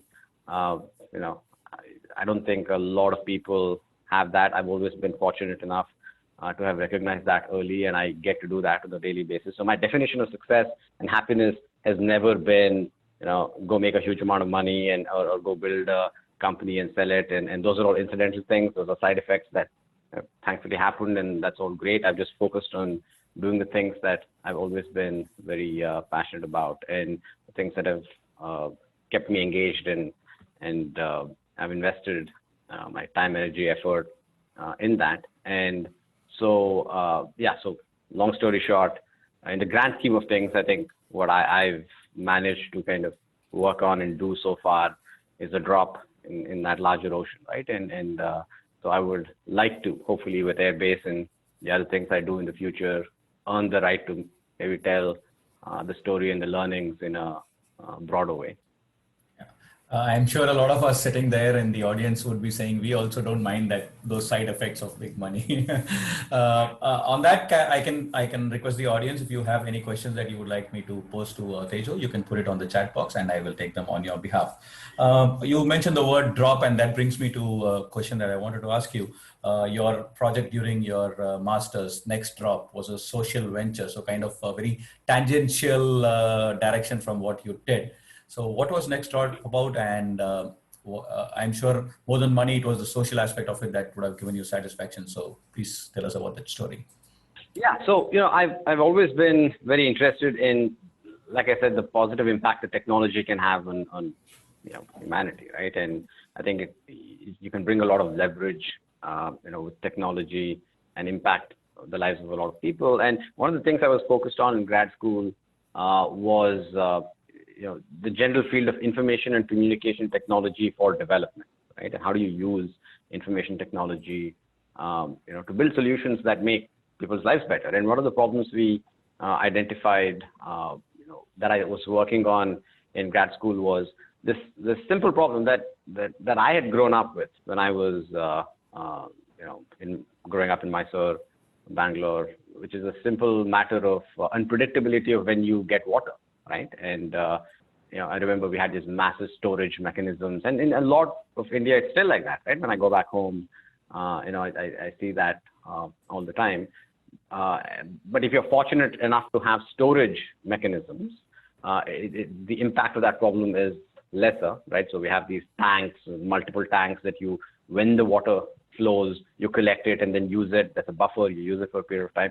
A lot of people don't have that. And as you dig into it, you start to realize that there are lots of negative societal impacts because of that. Things like, girl children are generally held back at homes and not sent to school when the water becomes available, just to capture the water, fill it up, and make it available for the rest of the family. Things like that, right? So there are a lot of downstream impacts of just not even knowing, and the unpredictability of not knowing when water is going to be available, such a fundamental basic resource. And so we essentially built a platform because back in 2009, 10, 11, the cell phone boom was already happening in India. And while people didn't have flowing water, 24/7, water available, they had cell phones, right? And so our thesis was, can we, bridge that information gap and make information available of when water is going to be available, on their cell phones, maybe half an hour before, an hour before, and so that people could actually act on it and give them some more predictability about it.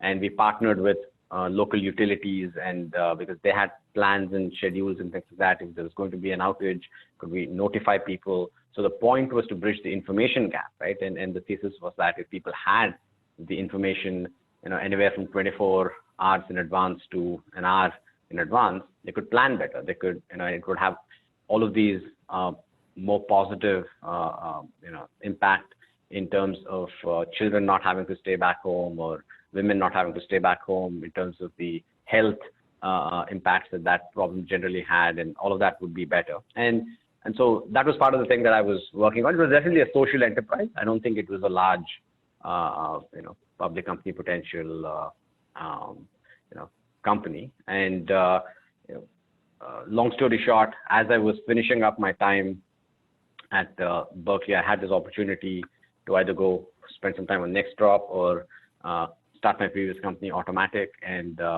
I decided I had come to Silicon Valley partly with the goal of doing something of my own long term. And I decided, for now, I'm going to go work on the greedy capitalist startup, and I will come back. I will have time to do the social enterprise. And a couple of my co-founders continue to work on Nextdrop. I was working with them on the side, advising them and things like that. But I shifted the majority of my focus to Automatic. Okay. So quite a lot of water has flown under the bridge, like it's behind you. So now, after all these years, do you think there's a possibility that Tejo may come back in a new avatar with some social venture? In the future, sure, right? And that is, I think, ultimately,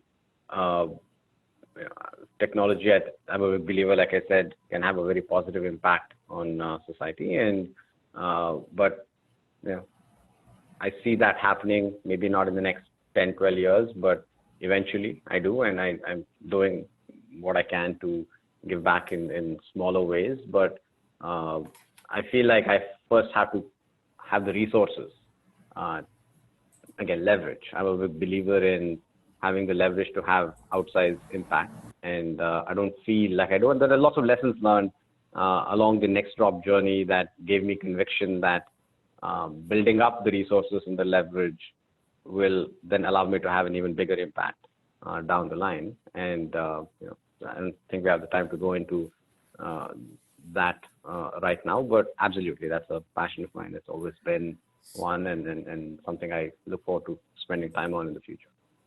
So assuming that venture will be in India, we all pray that you earn millions and millions and millions of dollars and leverage them. So coming back to your work, Airbase is something that's, so I have two questions. One is on Airbase.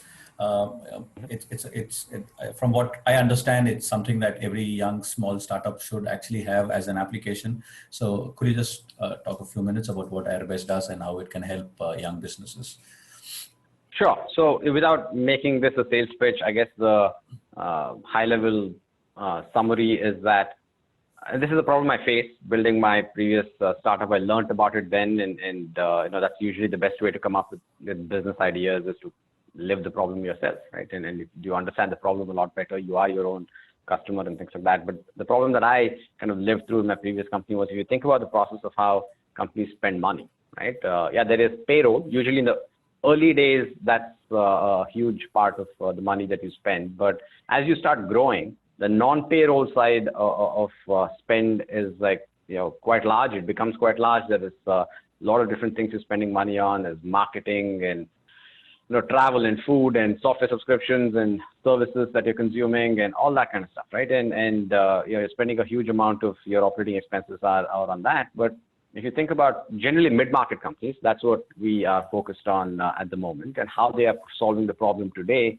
There are way too many silos and systems that are involved in kind of managing how you spend that money, right? Companies have to go get a corporate card. They have to go put in place an expense reimbursement system. They have to use a bill payment system to manage invoices that are coming in, on and on and on. So, you'd end up with anywhere from 4 to 6 different systems to manage how all those dollars are spent, which means there is a huge amount of manual effort as part of the monthly accounting and reconciliation process. There is lack of control and visibility. Like, nobody knows where money is being spent because it's happening in so many different places. And it's very painful, right? And that's not the best experience. And we feel like that can be way better experience than it is today. And that's what we do. And our solution is to essentially bring all of that into a single platform, right? Like the whole life cycle of how money gets spent. How is it requested, approved? How is the money spent? How do all the accounting operations happen? How is it recorded in your accounting software like a NetSuite or QuickBooks or Xero or whatever it is? How do we bring all of that into one seamless end-to-end experience?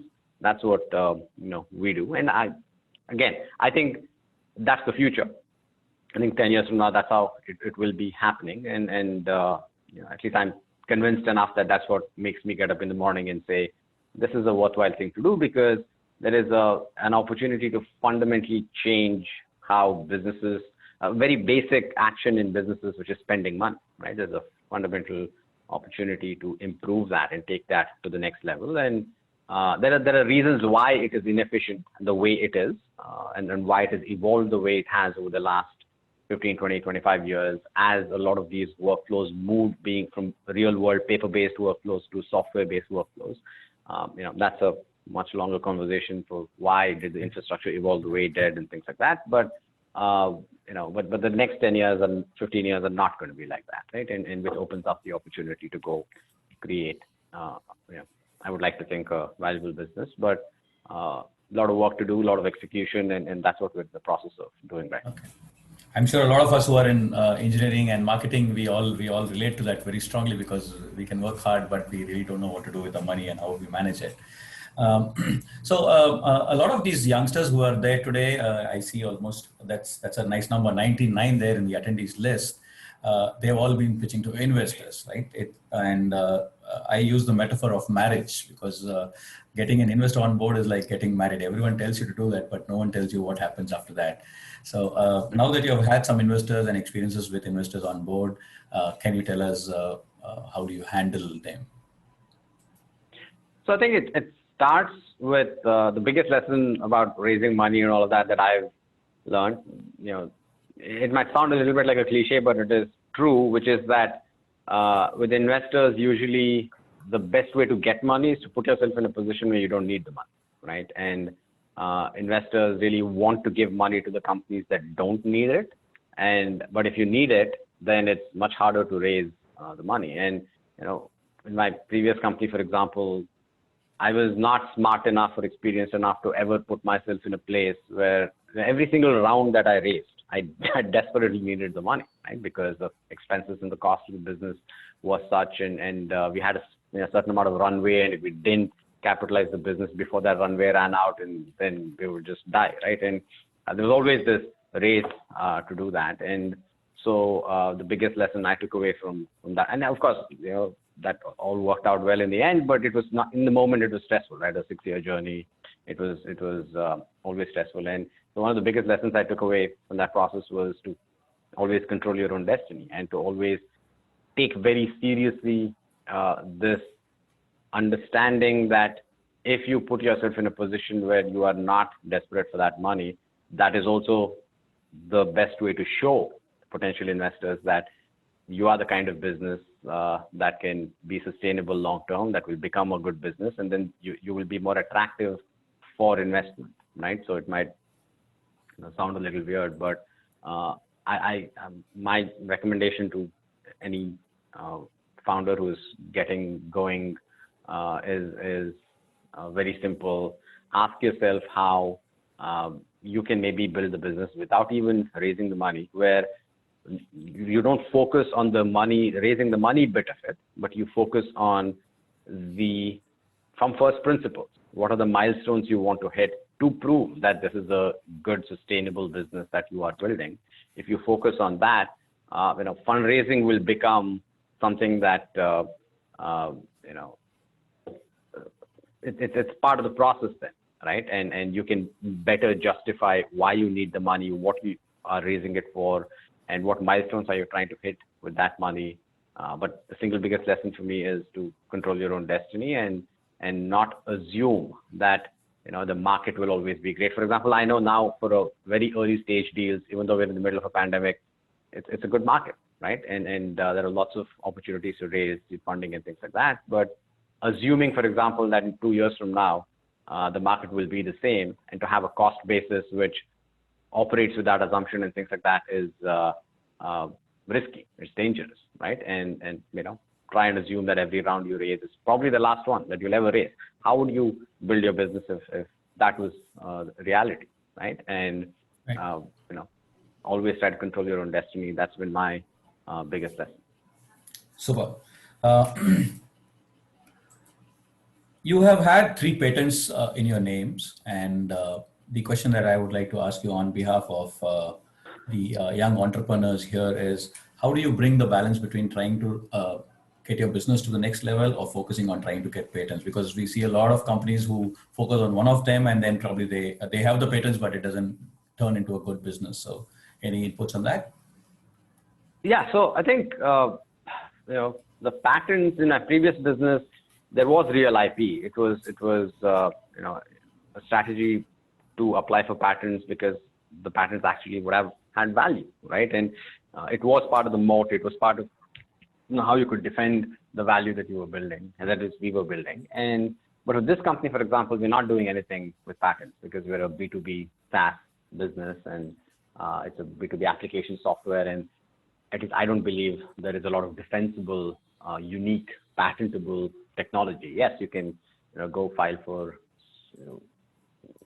software patents all day long, and maybe you will even get them, but I don't know if it's defensible. And I know for a fact that we are never going to go and sue somebody saying that, oh, this company implemented the same workflow we did or something like that, right? And this is not going to happen. Maybe you can have a patent strategy so that you can defend yourself if other people choose to come after you. But long story short, I think for entrepreneurs, the question to really ask is how relevant are patents to your business? For example, if you're there's a core technological innovation and IP that you are developing as a company, and that's where a lot of the value of the company is, then you should take patents seriously. You should fight for them. You should protect that IP. But if you're more of a business applications company and things like that, then maybe that's not where your energy and money and resources should go, right? And so I guess my final input on that would be, don't assume that filing for patents is kind of a de facto thing you should do if you're building a company, right? It really depends on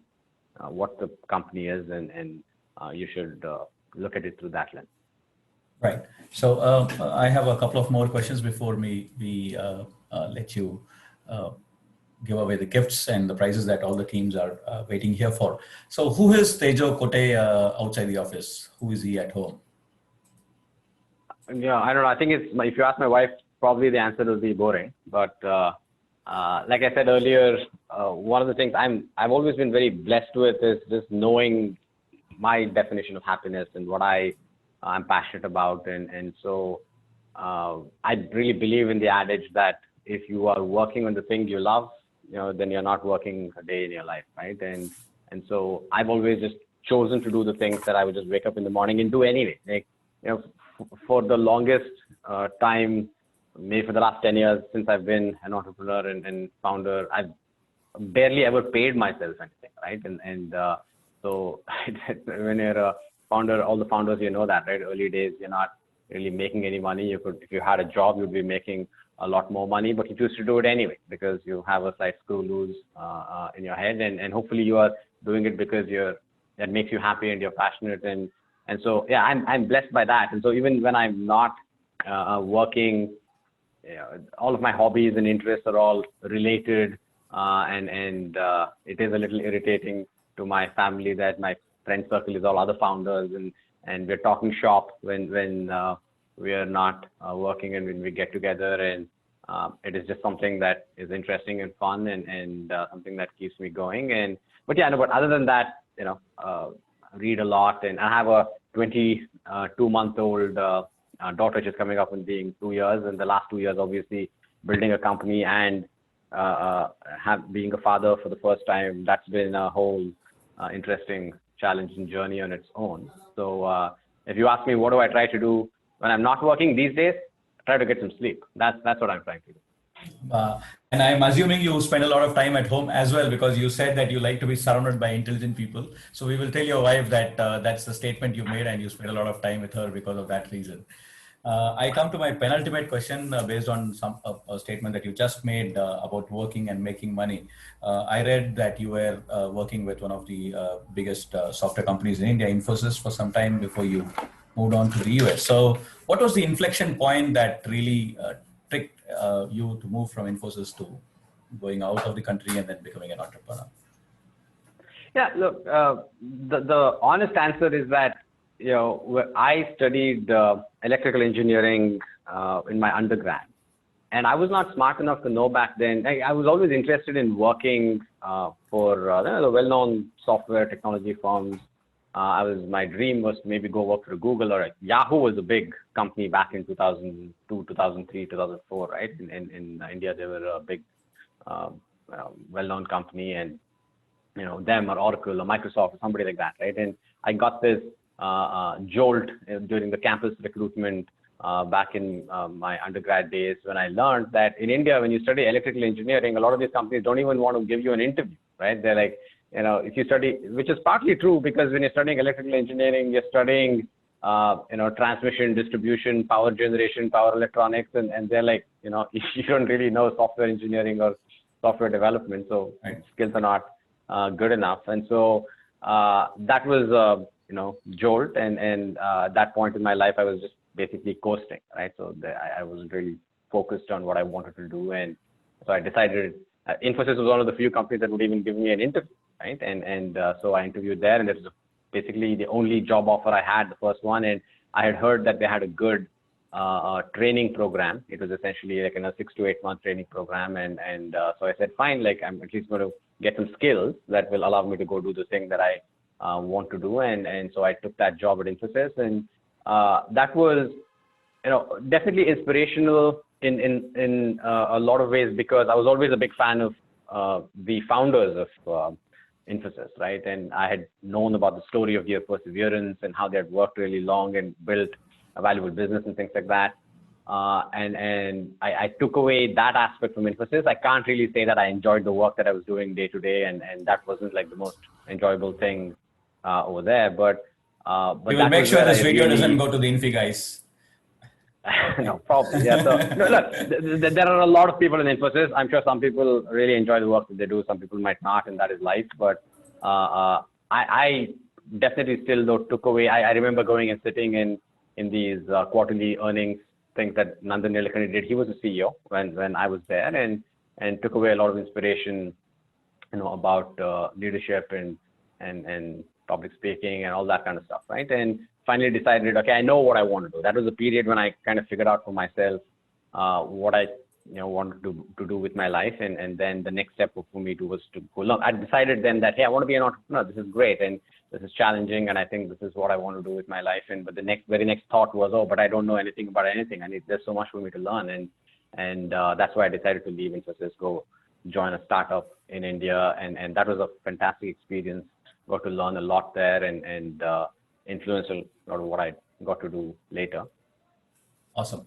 So before I ask you the final question, can I ask you a favor? That can these 13 teams connect to you by email, and would you be glad to mentor them, or if some of the dollars can come their way as well? Yeah, no, happy to help. If I can, you can find me on LinkedIn and connect and reach out. And I think that's an easy way. Or my email is my first name @ last name tejo@kote.in. Feel free to reach out there too. And happy to help in whatever way I can. Super. And probably one final message before we move on to the prize distribution ceremony.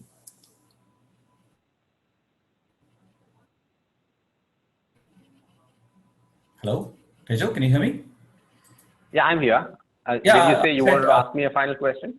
Yeah, the final question was not a question, a request to one final ending note to all the people who are here.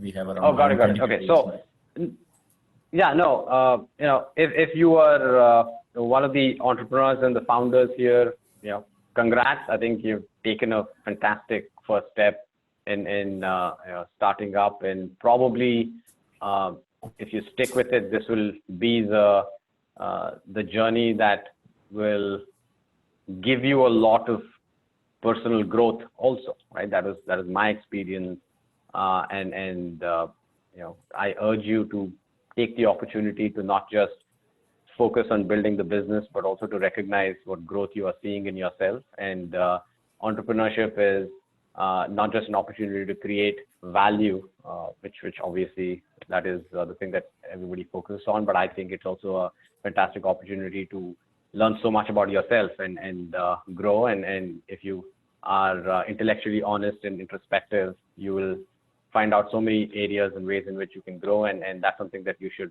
take the opportunity to do. And all the best, have fun. And for the aspiring entrepreneurs,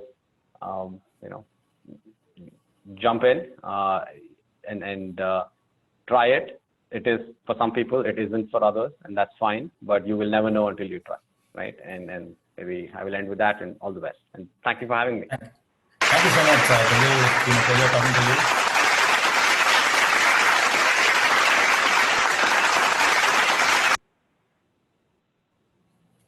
Although that was digital applause, but I'm sure that was the applause that you would have got if everyone else were there also.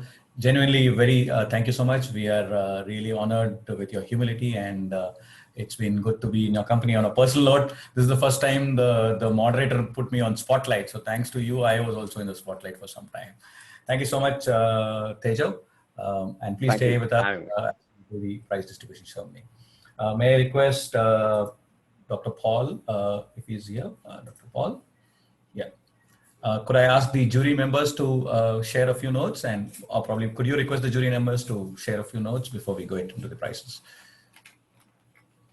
Absolutely. So we always say ladies first. So Priya and Dharti will do in reverse alphabetical order. So Priya, you first, and Dharti, just some of their experiences and how they want to leave you with some thoughts, knowing that all of the written notes from the judges today and yesterday will be sent to the teams during the week. But Priya, you first, and your experience and your message.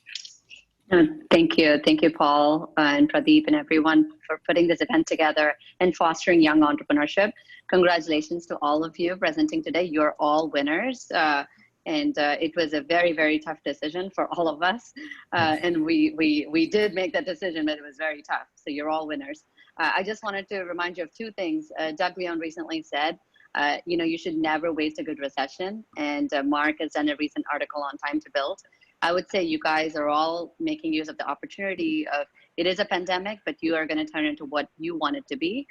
Continue to innovate, continue to build on your product, continue to find the right product market fit, and keep going at it, because this is a time that some of the best companies have formed in the Great Recession and the dot-com crash. So you never know, you could be one of those companies when you look back. So congratulations and keep going.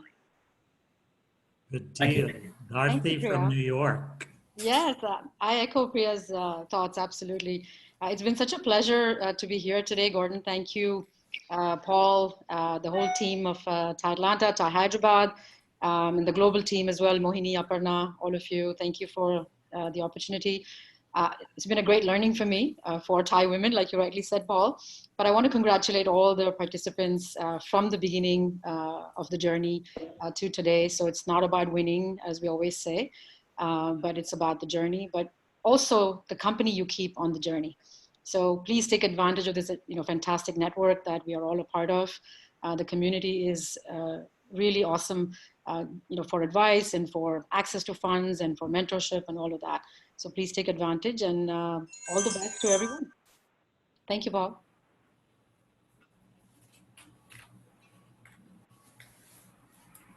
You're on mute, Paul. May I request Mr. Kumar to share his notes? Thank you, Pradeep. Thanks to all of you for this great event.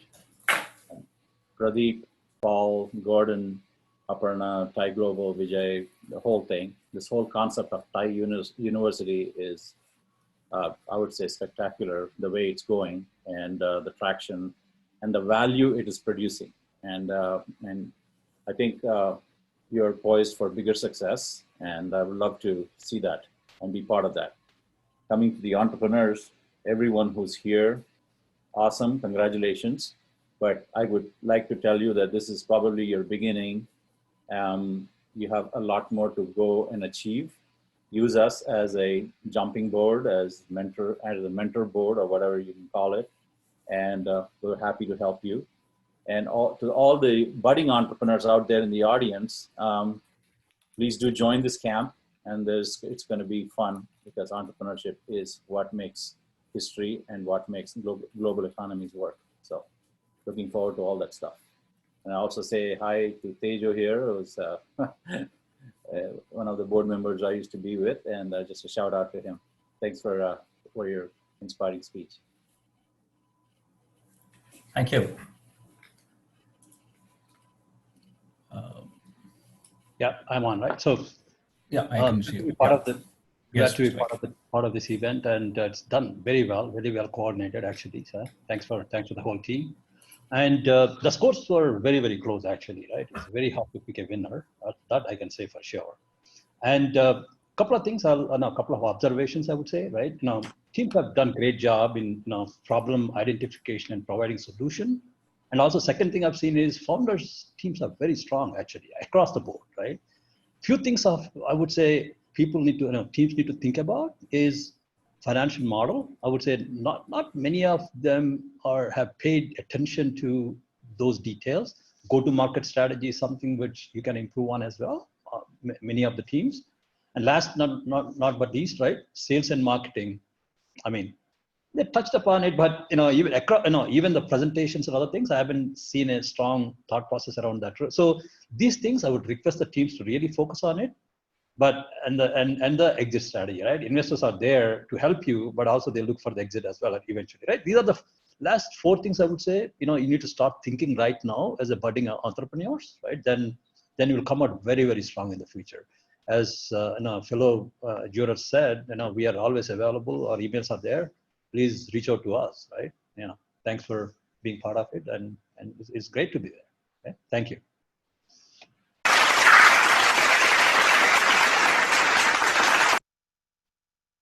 Thank you so much, jury members. It was good to get your insights. And on behalf of the jury members, I would like the attendees to know that, yes, they mean when they say they would like to mentor you and take you forward. You cannot share. I think someone is sharing screen. Someone needs to let me to share screen. Yeah, got my screen back. Sir, it is not the screen, it is the names. Someone is not happy with my spotlight and taking the screen away from me. Not allowed. Not today. So I hope my screen is visible. Yes, my screen is visible. So those of you who want to stay connected with TiE, these are our coordinates on the social media. So #TiE University, #PitchTiEU, #TiE University 2020. Either you win or don't win, please tag us, let the world know that you are here and you are on your path to success and to do great things. Our social media coordinates are there. We are on Insta, TiE, and LinkedIn, and as well as Twitter. So do tweet about TiE and TiE University, and we would like the world to know about us as well. It is also my pleasure to thank the sponsors. The top 3 awards have been sponsored by TiE Global. The People's Choice Award and Match the Market Awards have been sponsored by TiE Atlanta. The Best Elevator Pitch Awards have been sponsored by TiE Hyderabad, and a donation from Mr. Tariq Khan, who's a TiE Global Trustee. The Technology Awards are sponsored by our chief guest. He has been grateful. He has been very generous enough to sponsor a prize for the Best Technology Innovation, Tejo Kote, CEO Airbase. Thank you so much, Tejo. I would like to invite you to a couple of other events that I'm hosting so we get more prizes from you. we have in-kind sponsorships from Dell Technologies, Aprio, Microsoft Azure, Control S, Marine Patents, and Freshworks, which our skipper, Dr. Paul, will announce in a few minutes. We would also like to take this opportunity to thank the jury who made it even more difficult for the finale jury to find the winner. Craig Abbott, Radhika Iyengar, Doc Pargi, Sonia Vemula, Rakesh Bhatia, and Ramadevi Kanaganti. Vamshi, can I have applause for these people, because I think they were the ones who filtered it out and made it really difficult. And of course, our jury members today goes without saying, thank you so much for being here. In spite of Murphy's Law playing truant with me and for bearing with me. Thank you so much for being with us. We would also like to give a special thanks to our organizing partners, Presentim, who have taken care of the PR for the event, and Pre.VC, the event that has let you be an investor on some money, I must say. See, I can see my colleague Funny there, excited because part of because I have a 10% commission on that. An event like this would not be possible without the day and night support of people who go beyond the duty. In no particular order, people who have literally days working on this event. You wouldn't believe that, yes, night, and then you hit bed and Dr. Paul sends you a mail that tomorrow again after the pitch we will meet at 11:30 in the night. So that's how our captain is, Skipper Paul. So thank you so much, Dr. Paul Lopez, Subbu, Vivek, Funny, Shaista, yours truly, Mohini, and Mr. Vijay Menon. I hope I have not missed out any names, but every one of you have. It's been a pleasure to work with all. Gordon, Pradeep, Gordon. And Gordon. Oh, we missed Gordon. Thank God. Now the reason Magic Gordon. Gordon has still not shown us his face. It's been 2.5 months since we've been working with him. He's still not shown us his face to us, and we don't have his photograph. So Gordon, as always, must today as well. Gordon, for that rugged, beautiful scoring system that you have done, which has made life so easy for chapters all around the world. I think Gordon deserves a special applause, Vamshi. Yeah. Even Pradeep as well. I'll take that at the end. Drum rolls. Vamshi, let the drum roll. So may I request Dr. Paul to announce the winners for the Cloud 4C credits? Subbu. Yeah, why don't we go this way? Subbu, why don't you cover Cloud 4C? Vivek, you cover either Dell or Microsoft Azure. They're all online. If you can't, I'll fill in for you both. So Subbu, you go. I do want to say that we've been saying you're all winners. Well, guess what? We have found some great in-kind prizes that will hopefully jet propel your individual startups, and we want to continue working with you even beyond today. So we'll be putting some time out to debrief with your team. So Subbu, you go first. Yeah, thanks, Paul. And as Tejo, the man of the day, and all the jury and every one of us are saying, We are very, very happy to have all the teams here, irrespective of who won. And it's nothing like, it's just a name and recognition. But we are all here to create this ecosystem of supporting the young entrepreneurs to become entrepreneurs. We are all here to inject the virus of entrepreneurship. I know virus in this Corona times, we shouldn't talk much about virus, but we are here to inject the virus of entrepreneurship. So appreciation to each and every team. But as I was asked to speak about Cloud4C, there is one in kind. As we say, I mean, the support system is needed every aspect of entrepreneurship. So few such things are from some kind in kind, support. So from Cloud4C, we are, going ahead and giving a recognition to People's Choice, which we said there is a beautiful jury and eminent jury, but we wanted to beat the jury as well by the People's Choice. I think, we asked all the teams to get their voting, and Cloud4C is, kind enough to give in kind to most of these. So is it People's Choice or... No, we've got everything No, listed. I'm sorry. Yeah, it is in kind. Yeah, sorry. I'm sorry. Yeah, in kind is for every startup. There is a USD 1,000. In kind cloud credits, and the top 3 teams which are going to be announced will get USD 2,000 for each team. Thank you, Cloud4C, and we look forward for the support even in the future as well. Thank you. Great. Vivek, I know you're maybe just trying to link in, but you're ready to tell them about what Microsoft Azure has done for all of our teams, both today and yesterday?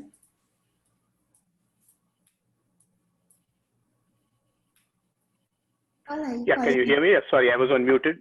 Yeah. Yep. I'm going to ask the entire organizing team, go back to the online Google Sheet. That's what is more accurate. So irrespective of what's showing here. So if you all follow the online price sheet with the judges and prizes, you will find that. So all yours, Vivek.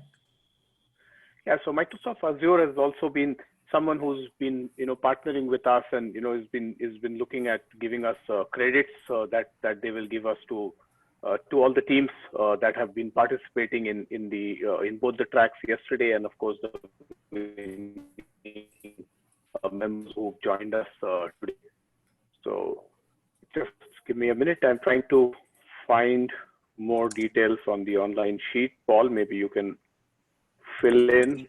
I'll fill in and also cover for all 13 teams. Since we've been saying you're winners, we want to give you some reality behind this.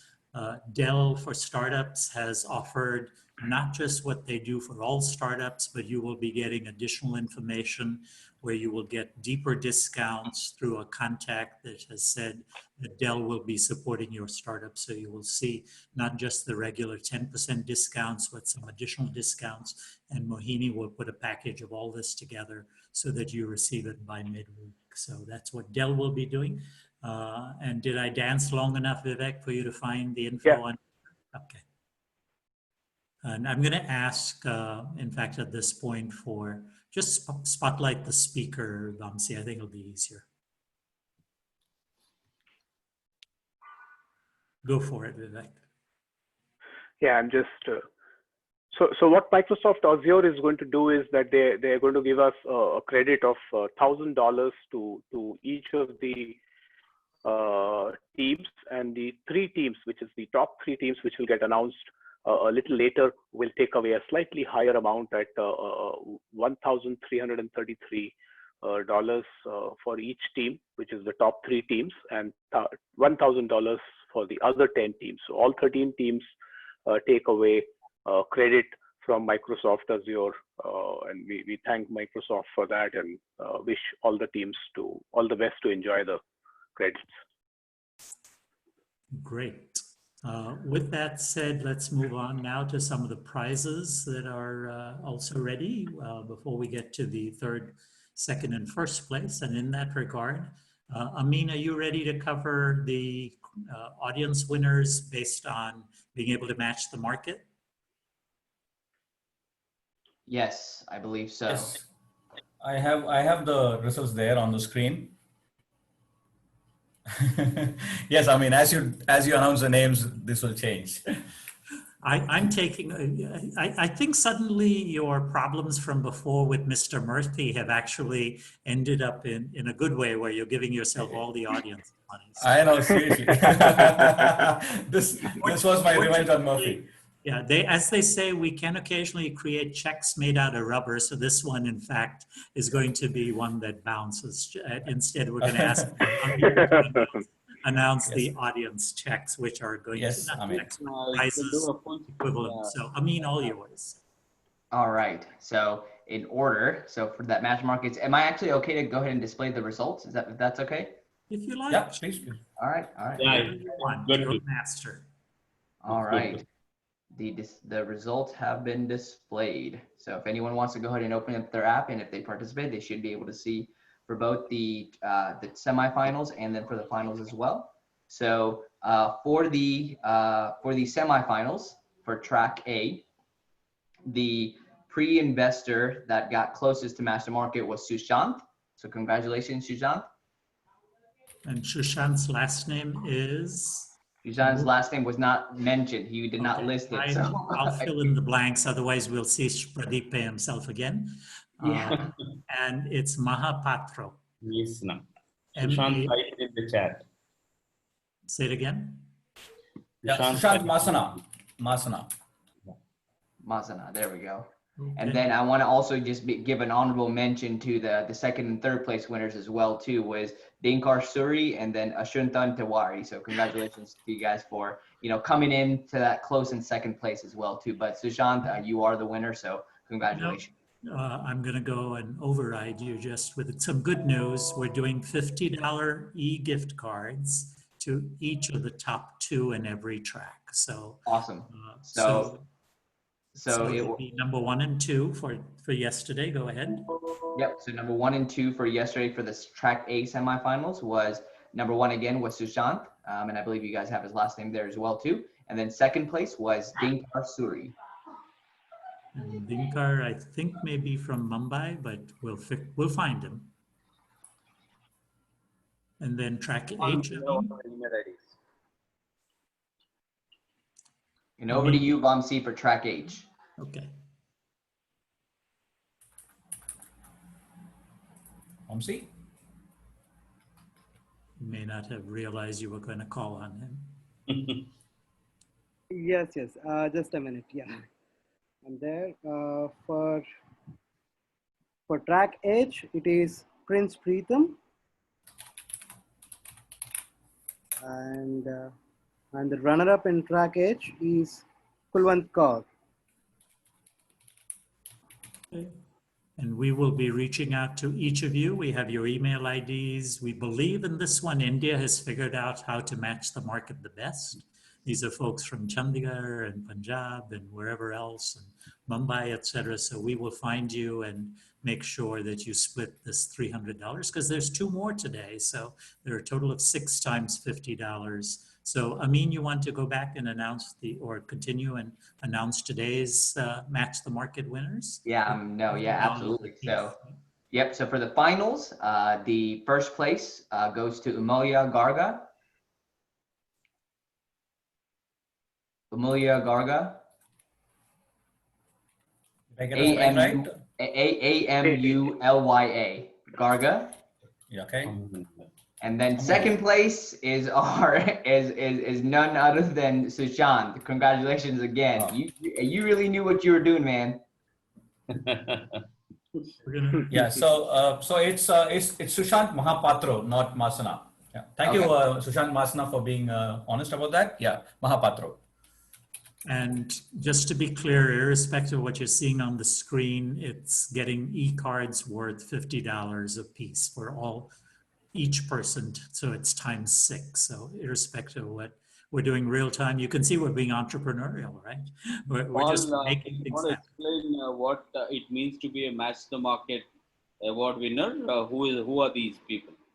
Correct. So Amin, since you've been the wizard behind the pre-app, why don't you tell people what match the market means? Sure. Yeah, go ahead. Yeah, sure. Well, actually, if Sarabjit is on, I mean, this is his app. I'd rather have him explain, but I'm happy to. Yeah, so we're very fortunate that a person who reached out through TiE Global to us is the founder of the Pre.VC app. And if we can bring him in and let him tell you what that meant, and then we'll start announcing the rest of the winners at the team level. So Sarabjit or Vamsi, let us know if Sarabjit is spotlighted or when you're ready. Yeah, hi. Good. So, yeah, so hi, happy to explain. So what the Match the Market does is essentially praise to engage the audience and make it fun and create some value for the startups and the investors and the audience in return. So the way we calculate who made the smartest investments for these events was Match the Market. It is that audience whose investments matched closest to the way all the audience collectively invested. That person's investment would bring the person the highest return on investment. So let's say, for example, today, the way audience collectively invested, Sushant's investment came closest to matching that. So that's what he got the highest return on investment, and he's the winner for today. There are a couple of more things, but I won't go into that, and just make it short and sweet to what we did today and the way we decided the winner. Thanks, Sarabjit. And in case Sushant is wondering, we only have to declare to the Internal Revenue Service if you go over $600. So since you got 2 times 50, you're in good shape, and we'll be reaching out to you. Let's keep moving on. And I'm going to, since we're still on audience kind or people's kind of things, because we want you all to see you're part of the uplifting ecosystem, I'm going to ask Subbu Pericherla from Hyderabad to name the People's Choice Award, or Fani, either way, whoever wants to do it. Fani, go for Who it. will go? Okay. It's again Pradeep. Thank you. So once again, as I was actually with the excitement, I was talking about it a while before. It's a People Choice Award. We wanted to, engage more external audience to start, choosing the choice of themselves from the list of 13 finalists. So I'm very happy to announce, it's not because it is from the same land, but as Paul mentioned, I think India has that strength, and we will always be able to give that, density of people, this thing. So the team is from Frinks IIT Hyderabad. The team is Frinks from IIT Hyderabad. So I'm happy to announce that. So this is being chosen by people. And again, Paul, I think because of India. Okay. I want to add and let the audience know that there were about 6,400 plus votes that were polled. Can you people show that yeah, if that screen can be shared, Vamsi, if you have it. For once it is, and In a minute. team, congratulations, you were getting the People Why Choice don't Award. we'll announce the couple of best technology and best elevator pitches. If you start pulling it when you're ready. Before we go there, I think the graph is good to show so that the audience will do what happened. I was going to just suggest we announce the next couple and then come back and you show the graph, right? We'll give Vamsi a few seconds to get ready. Good. Tejo, first of all, thanks for agreeing to talk today, but more importantly, thanks for also, not more importantly, equally importantly, thanks for financially supporting some of our students. So on your behalf, let me ask you, how important is technology? And then I'll announce on your behalf the couple of prizes that you've helped with. No, if you're building a technology business, I guess technology is slightly important. So no, it's very important. So if there was one thing you would tell these couple of folks whom I'm about to announce from each track yesterday, what's the most important thing they should worry about this year, next year, in terms of keeping the competitors away in regard to technology? Got it. So look, the way I've always thought about technology is that in the early stages of your company, you should ask yourself the question, what kind of business are you building, right? And where is the real risk? Is it technology risk, or is it market risk? Is it execution risk? you have to try and identify where the greatest risk is so that as quickly as possible you can de-risk that, right? And for example, some companies, the technology risk is the greatest, where it is very obvious that if you solve that problem and the technology problem that you're trying to solve, there is going to be a lot of demand, right? And for example, if somebody can deliver a cure to the coronavirus, it doesn't matter what the cost is, right? You're going to have a huge market waiting for that product, but a lot of the risk is on the technology side, right? But in a lot of other cases, it's not about the technology. It's more about the business risk or the go-to-market risk. Like, how are you going to take this product to market? How are you going to scale sales and marketing and those kinds of things? So I would recommend just asking yourself where that risk primarily is, so that you can focus all of that energy in the early days of the company trying to de-risk that as much as possible. That is also what will give future investors the confidence to invest in the business, right? And that would be my input. Thanks. We continue to tell everybody this is, an educational event. So thanks for those words. And on your behalf, Paul, Vamsi is ready with the slide. Yep, I've got it, Funny. And so we'll announce the winners of technology, and then Vamsi will show the slide on audience choice. Can I interrupt a minute? Vamsi, can we get all the team members to be on the panelists so that we can acknowledge them, because right now we're not really able to see their reactions when we're giving them the prizes. All the 7 teams, do you mean? Yeah, at least. Yeah.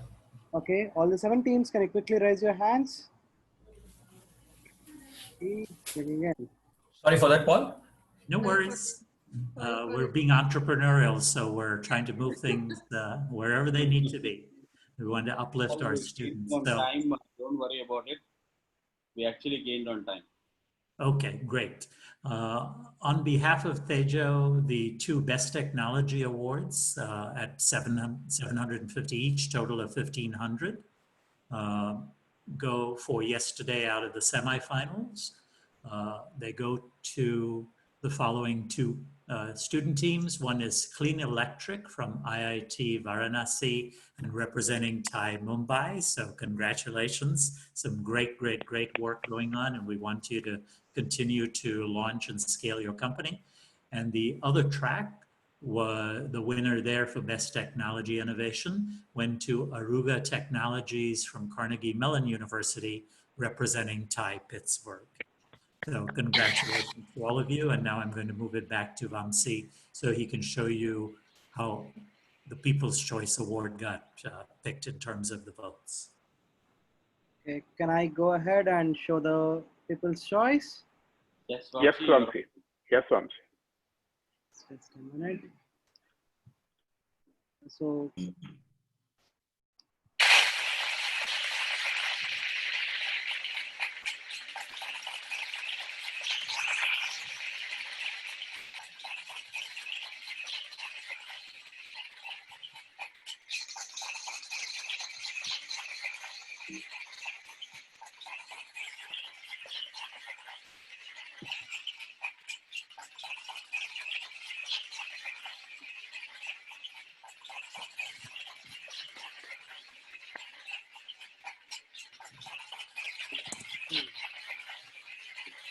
Vamsi, did we see about 6,400 plus votes there?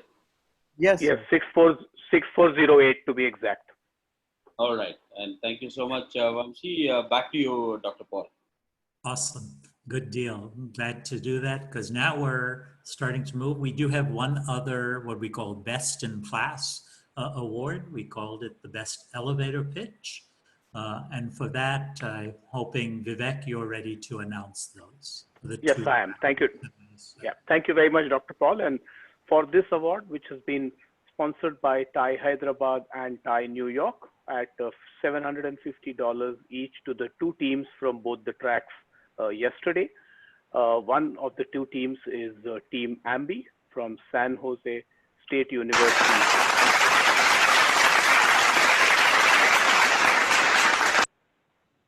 They're representing the TiE Silicon Valley, and the other team from the other track was Team Volent from the NJ Institute of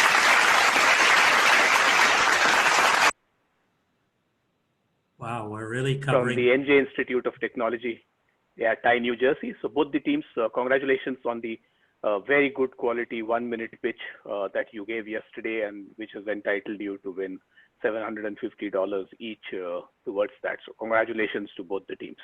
Back to you, Dr. Paul.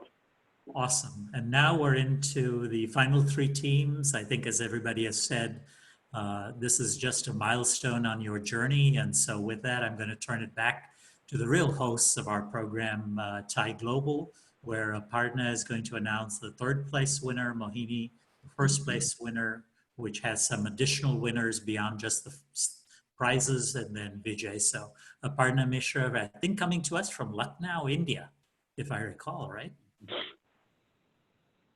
You're on mute. You're on mute. Aparna, you're on mute.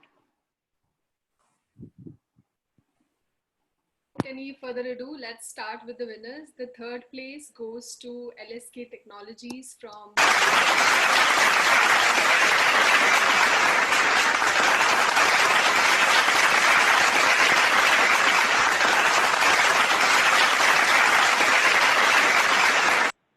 Keep working on the good stuff you're doing. Good Go luck ahead, for your Aparna. trials in Latin America. Say that again, Aparna. I'm sorry. I let you talk and I'll keep quiet. Oh, that's okay. I was saying congratulations to Team LSK and good luck for their trials in Latin America. Congratulations, Toronto. Great team. All the best. Thank you so much. And that is worth $2,000 US, which in today's world, I think is worth a little more in Canadian dollars, right? Awesome. And Mohini, coming to us from Silicon Valley, will announce the 2nd place prize winners. And Vamsi, just let her finish the actual full announcement before you start the applause. So go ahead, Mohini. Thanks, Paul. So the 2nd place winner is Team Ambi from Silicon Valley. Congratulations.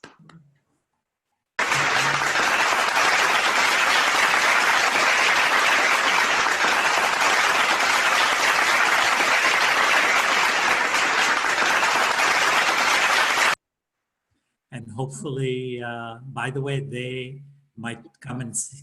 Go ahead, Mohini. They also win an in-kind prize along with those that are available for all the teams, but a special one from Marine Patents. Marine Patents provides a broad spectrum of IP assistance with patents and patent properties, valuable software patents, which might come in handy for you all. So congratulations, all of us.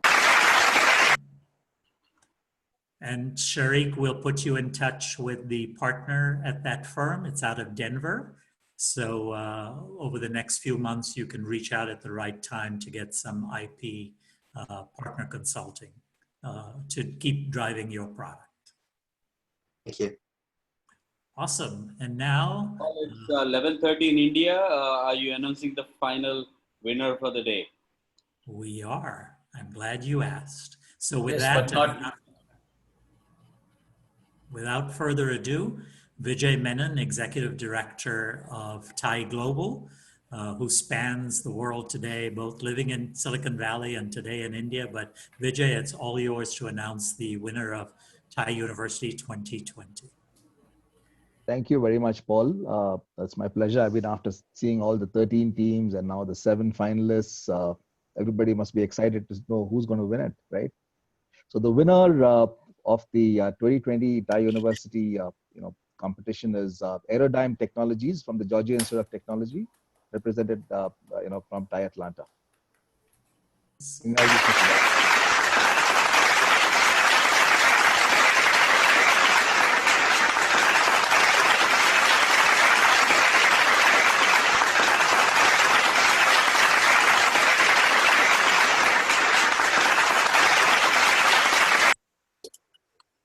Take a ball, team Aerodyne, and may the winds take you further, higher and higher. Yeah, actually, so they win an award of $5,000. Yeah, go I ahead, just wanted to say that. Vijay. They also have another they win an award. Correct. They win an award of $5,000, which is the first prize, which is in cash, and they also win an in-kind award of $2,000, and this comes from Aprio Partners in Atlanta for tax and accounting services. So that's a lot of money. 5 plus 2, $7,000 for them to get them kickstarted as they build their product and service. Because as you actually start making money, you don't want to give it all away to Uncle Sam. So you help from Aprio, that's at the King and Queen building. But the most important part, Vijay, you really left off. What happens to the winners from today in terms of? Yes, so they get to come to TiECon next year, which of course, is hopefully we'll have a TiECon where you can come and meet investors and meet all of us and meet your and hopefully get the experience of TiECon, not virtual but in person. Let's all keep our fingers crossed that we find a vaccine before the end of this year. But congratulations to all the winners, and thank you for being part of this wonderful journey.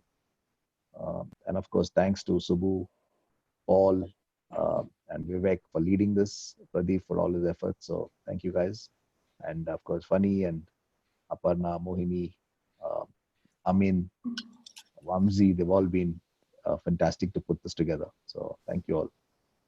Good. And Paul and Vijay, if may add, there's one more thing for the winning team from today, which is they also get to participate in the TiE Global Summit later this year.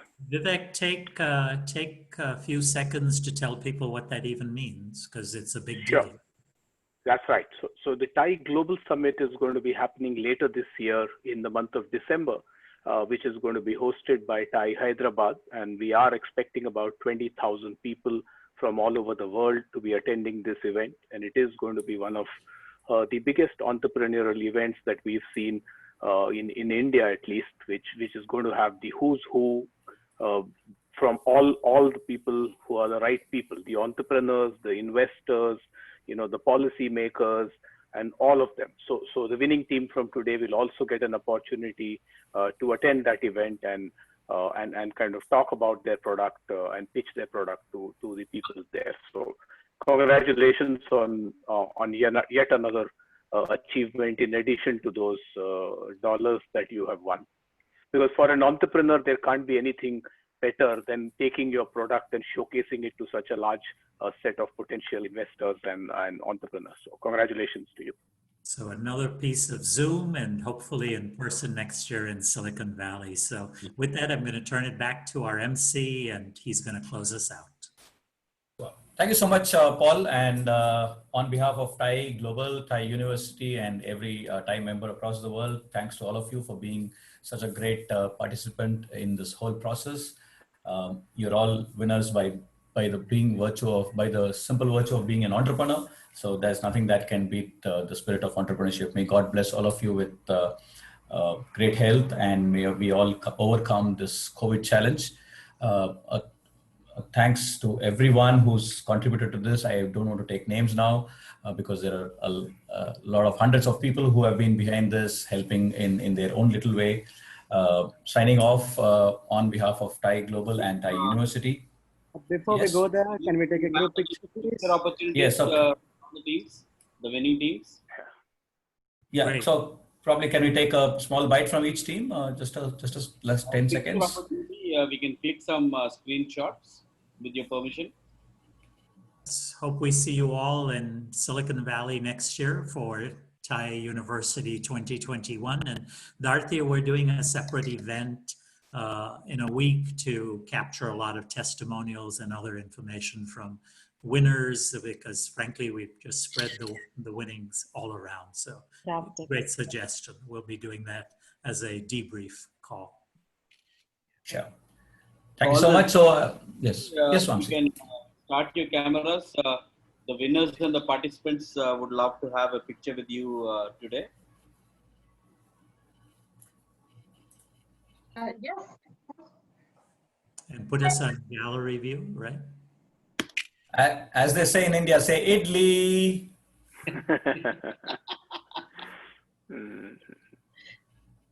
I see Dharti and yes, Tejo Kote, thank you so much for starting your video, sir. Yeah. Jace and Victoria, that smile doesn't look like a $5,000 smile. $7,000, Pradeep. Oh yeah, yeah. Post taxes. Thank you so much, Tejo. You've really brightened things being here. Thank you so much, Tejo. Thank you so much, jury. Thank you so much, everyone. I'll end up this event with just a smaller recap again, and I hope this time Murphy doesn't play with me. Here we go, and then signing off from Coimbatore. See you next year at TiE University. Please connect to your local chapters. And I hope all of you are part of TiE University next year. Maybe some of you as mentors, some of you as investors probably. And hope to see you soon there. Here we go. 5, 4, 3, 2, 1, and play.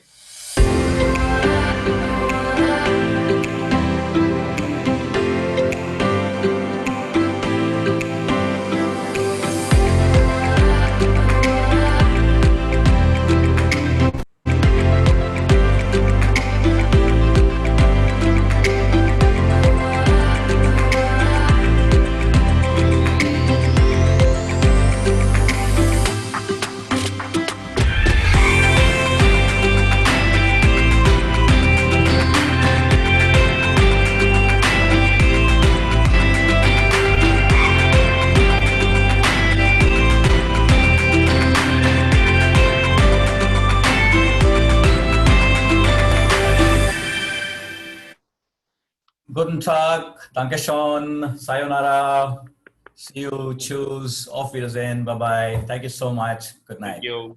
How about namaste? Right. Namaste, vanakkam. Good luck to all the teams. Good luck, all. Good Thank luck. you. Thanks Bye-bye. to the Bye. judges and mentor. Bye. Bye all. Bye. Bye.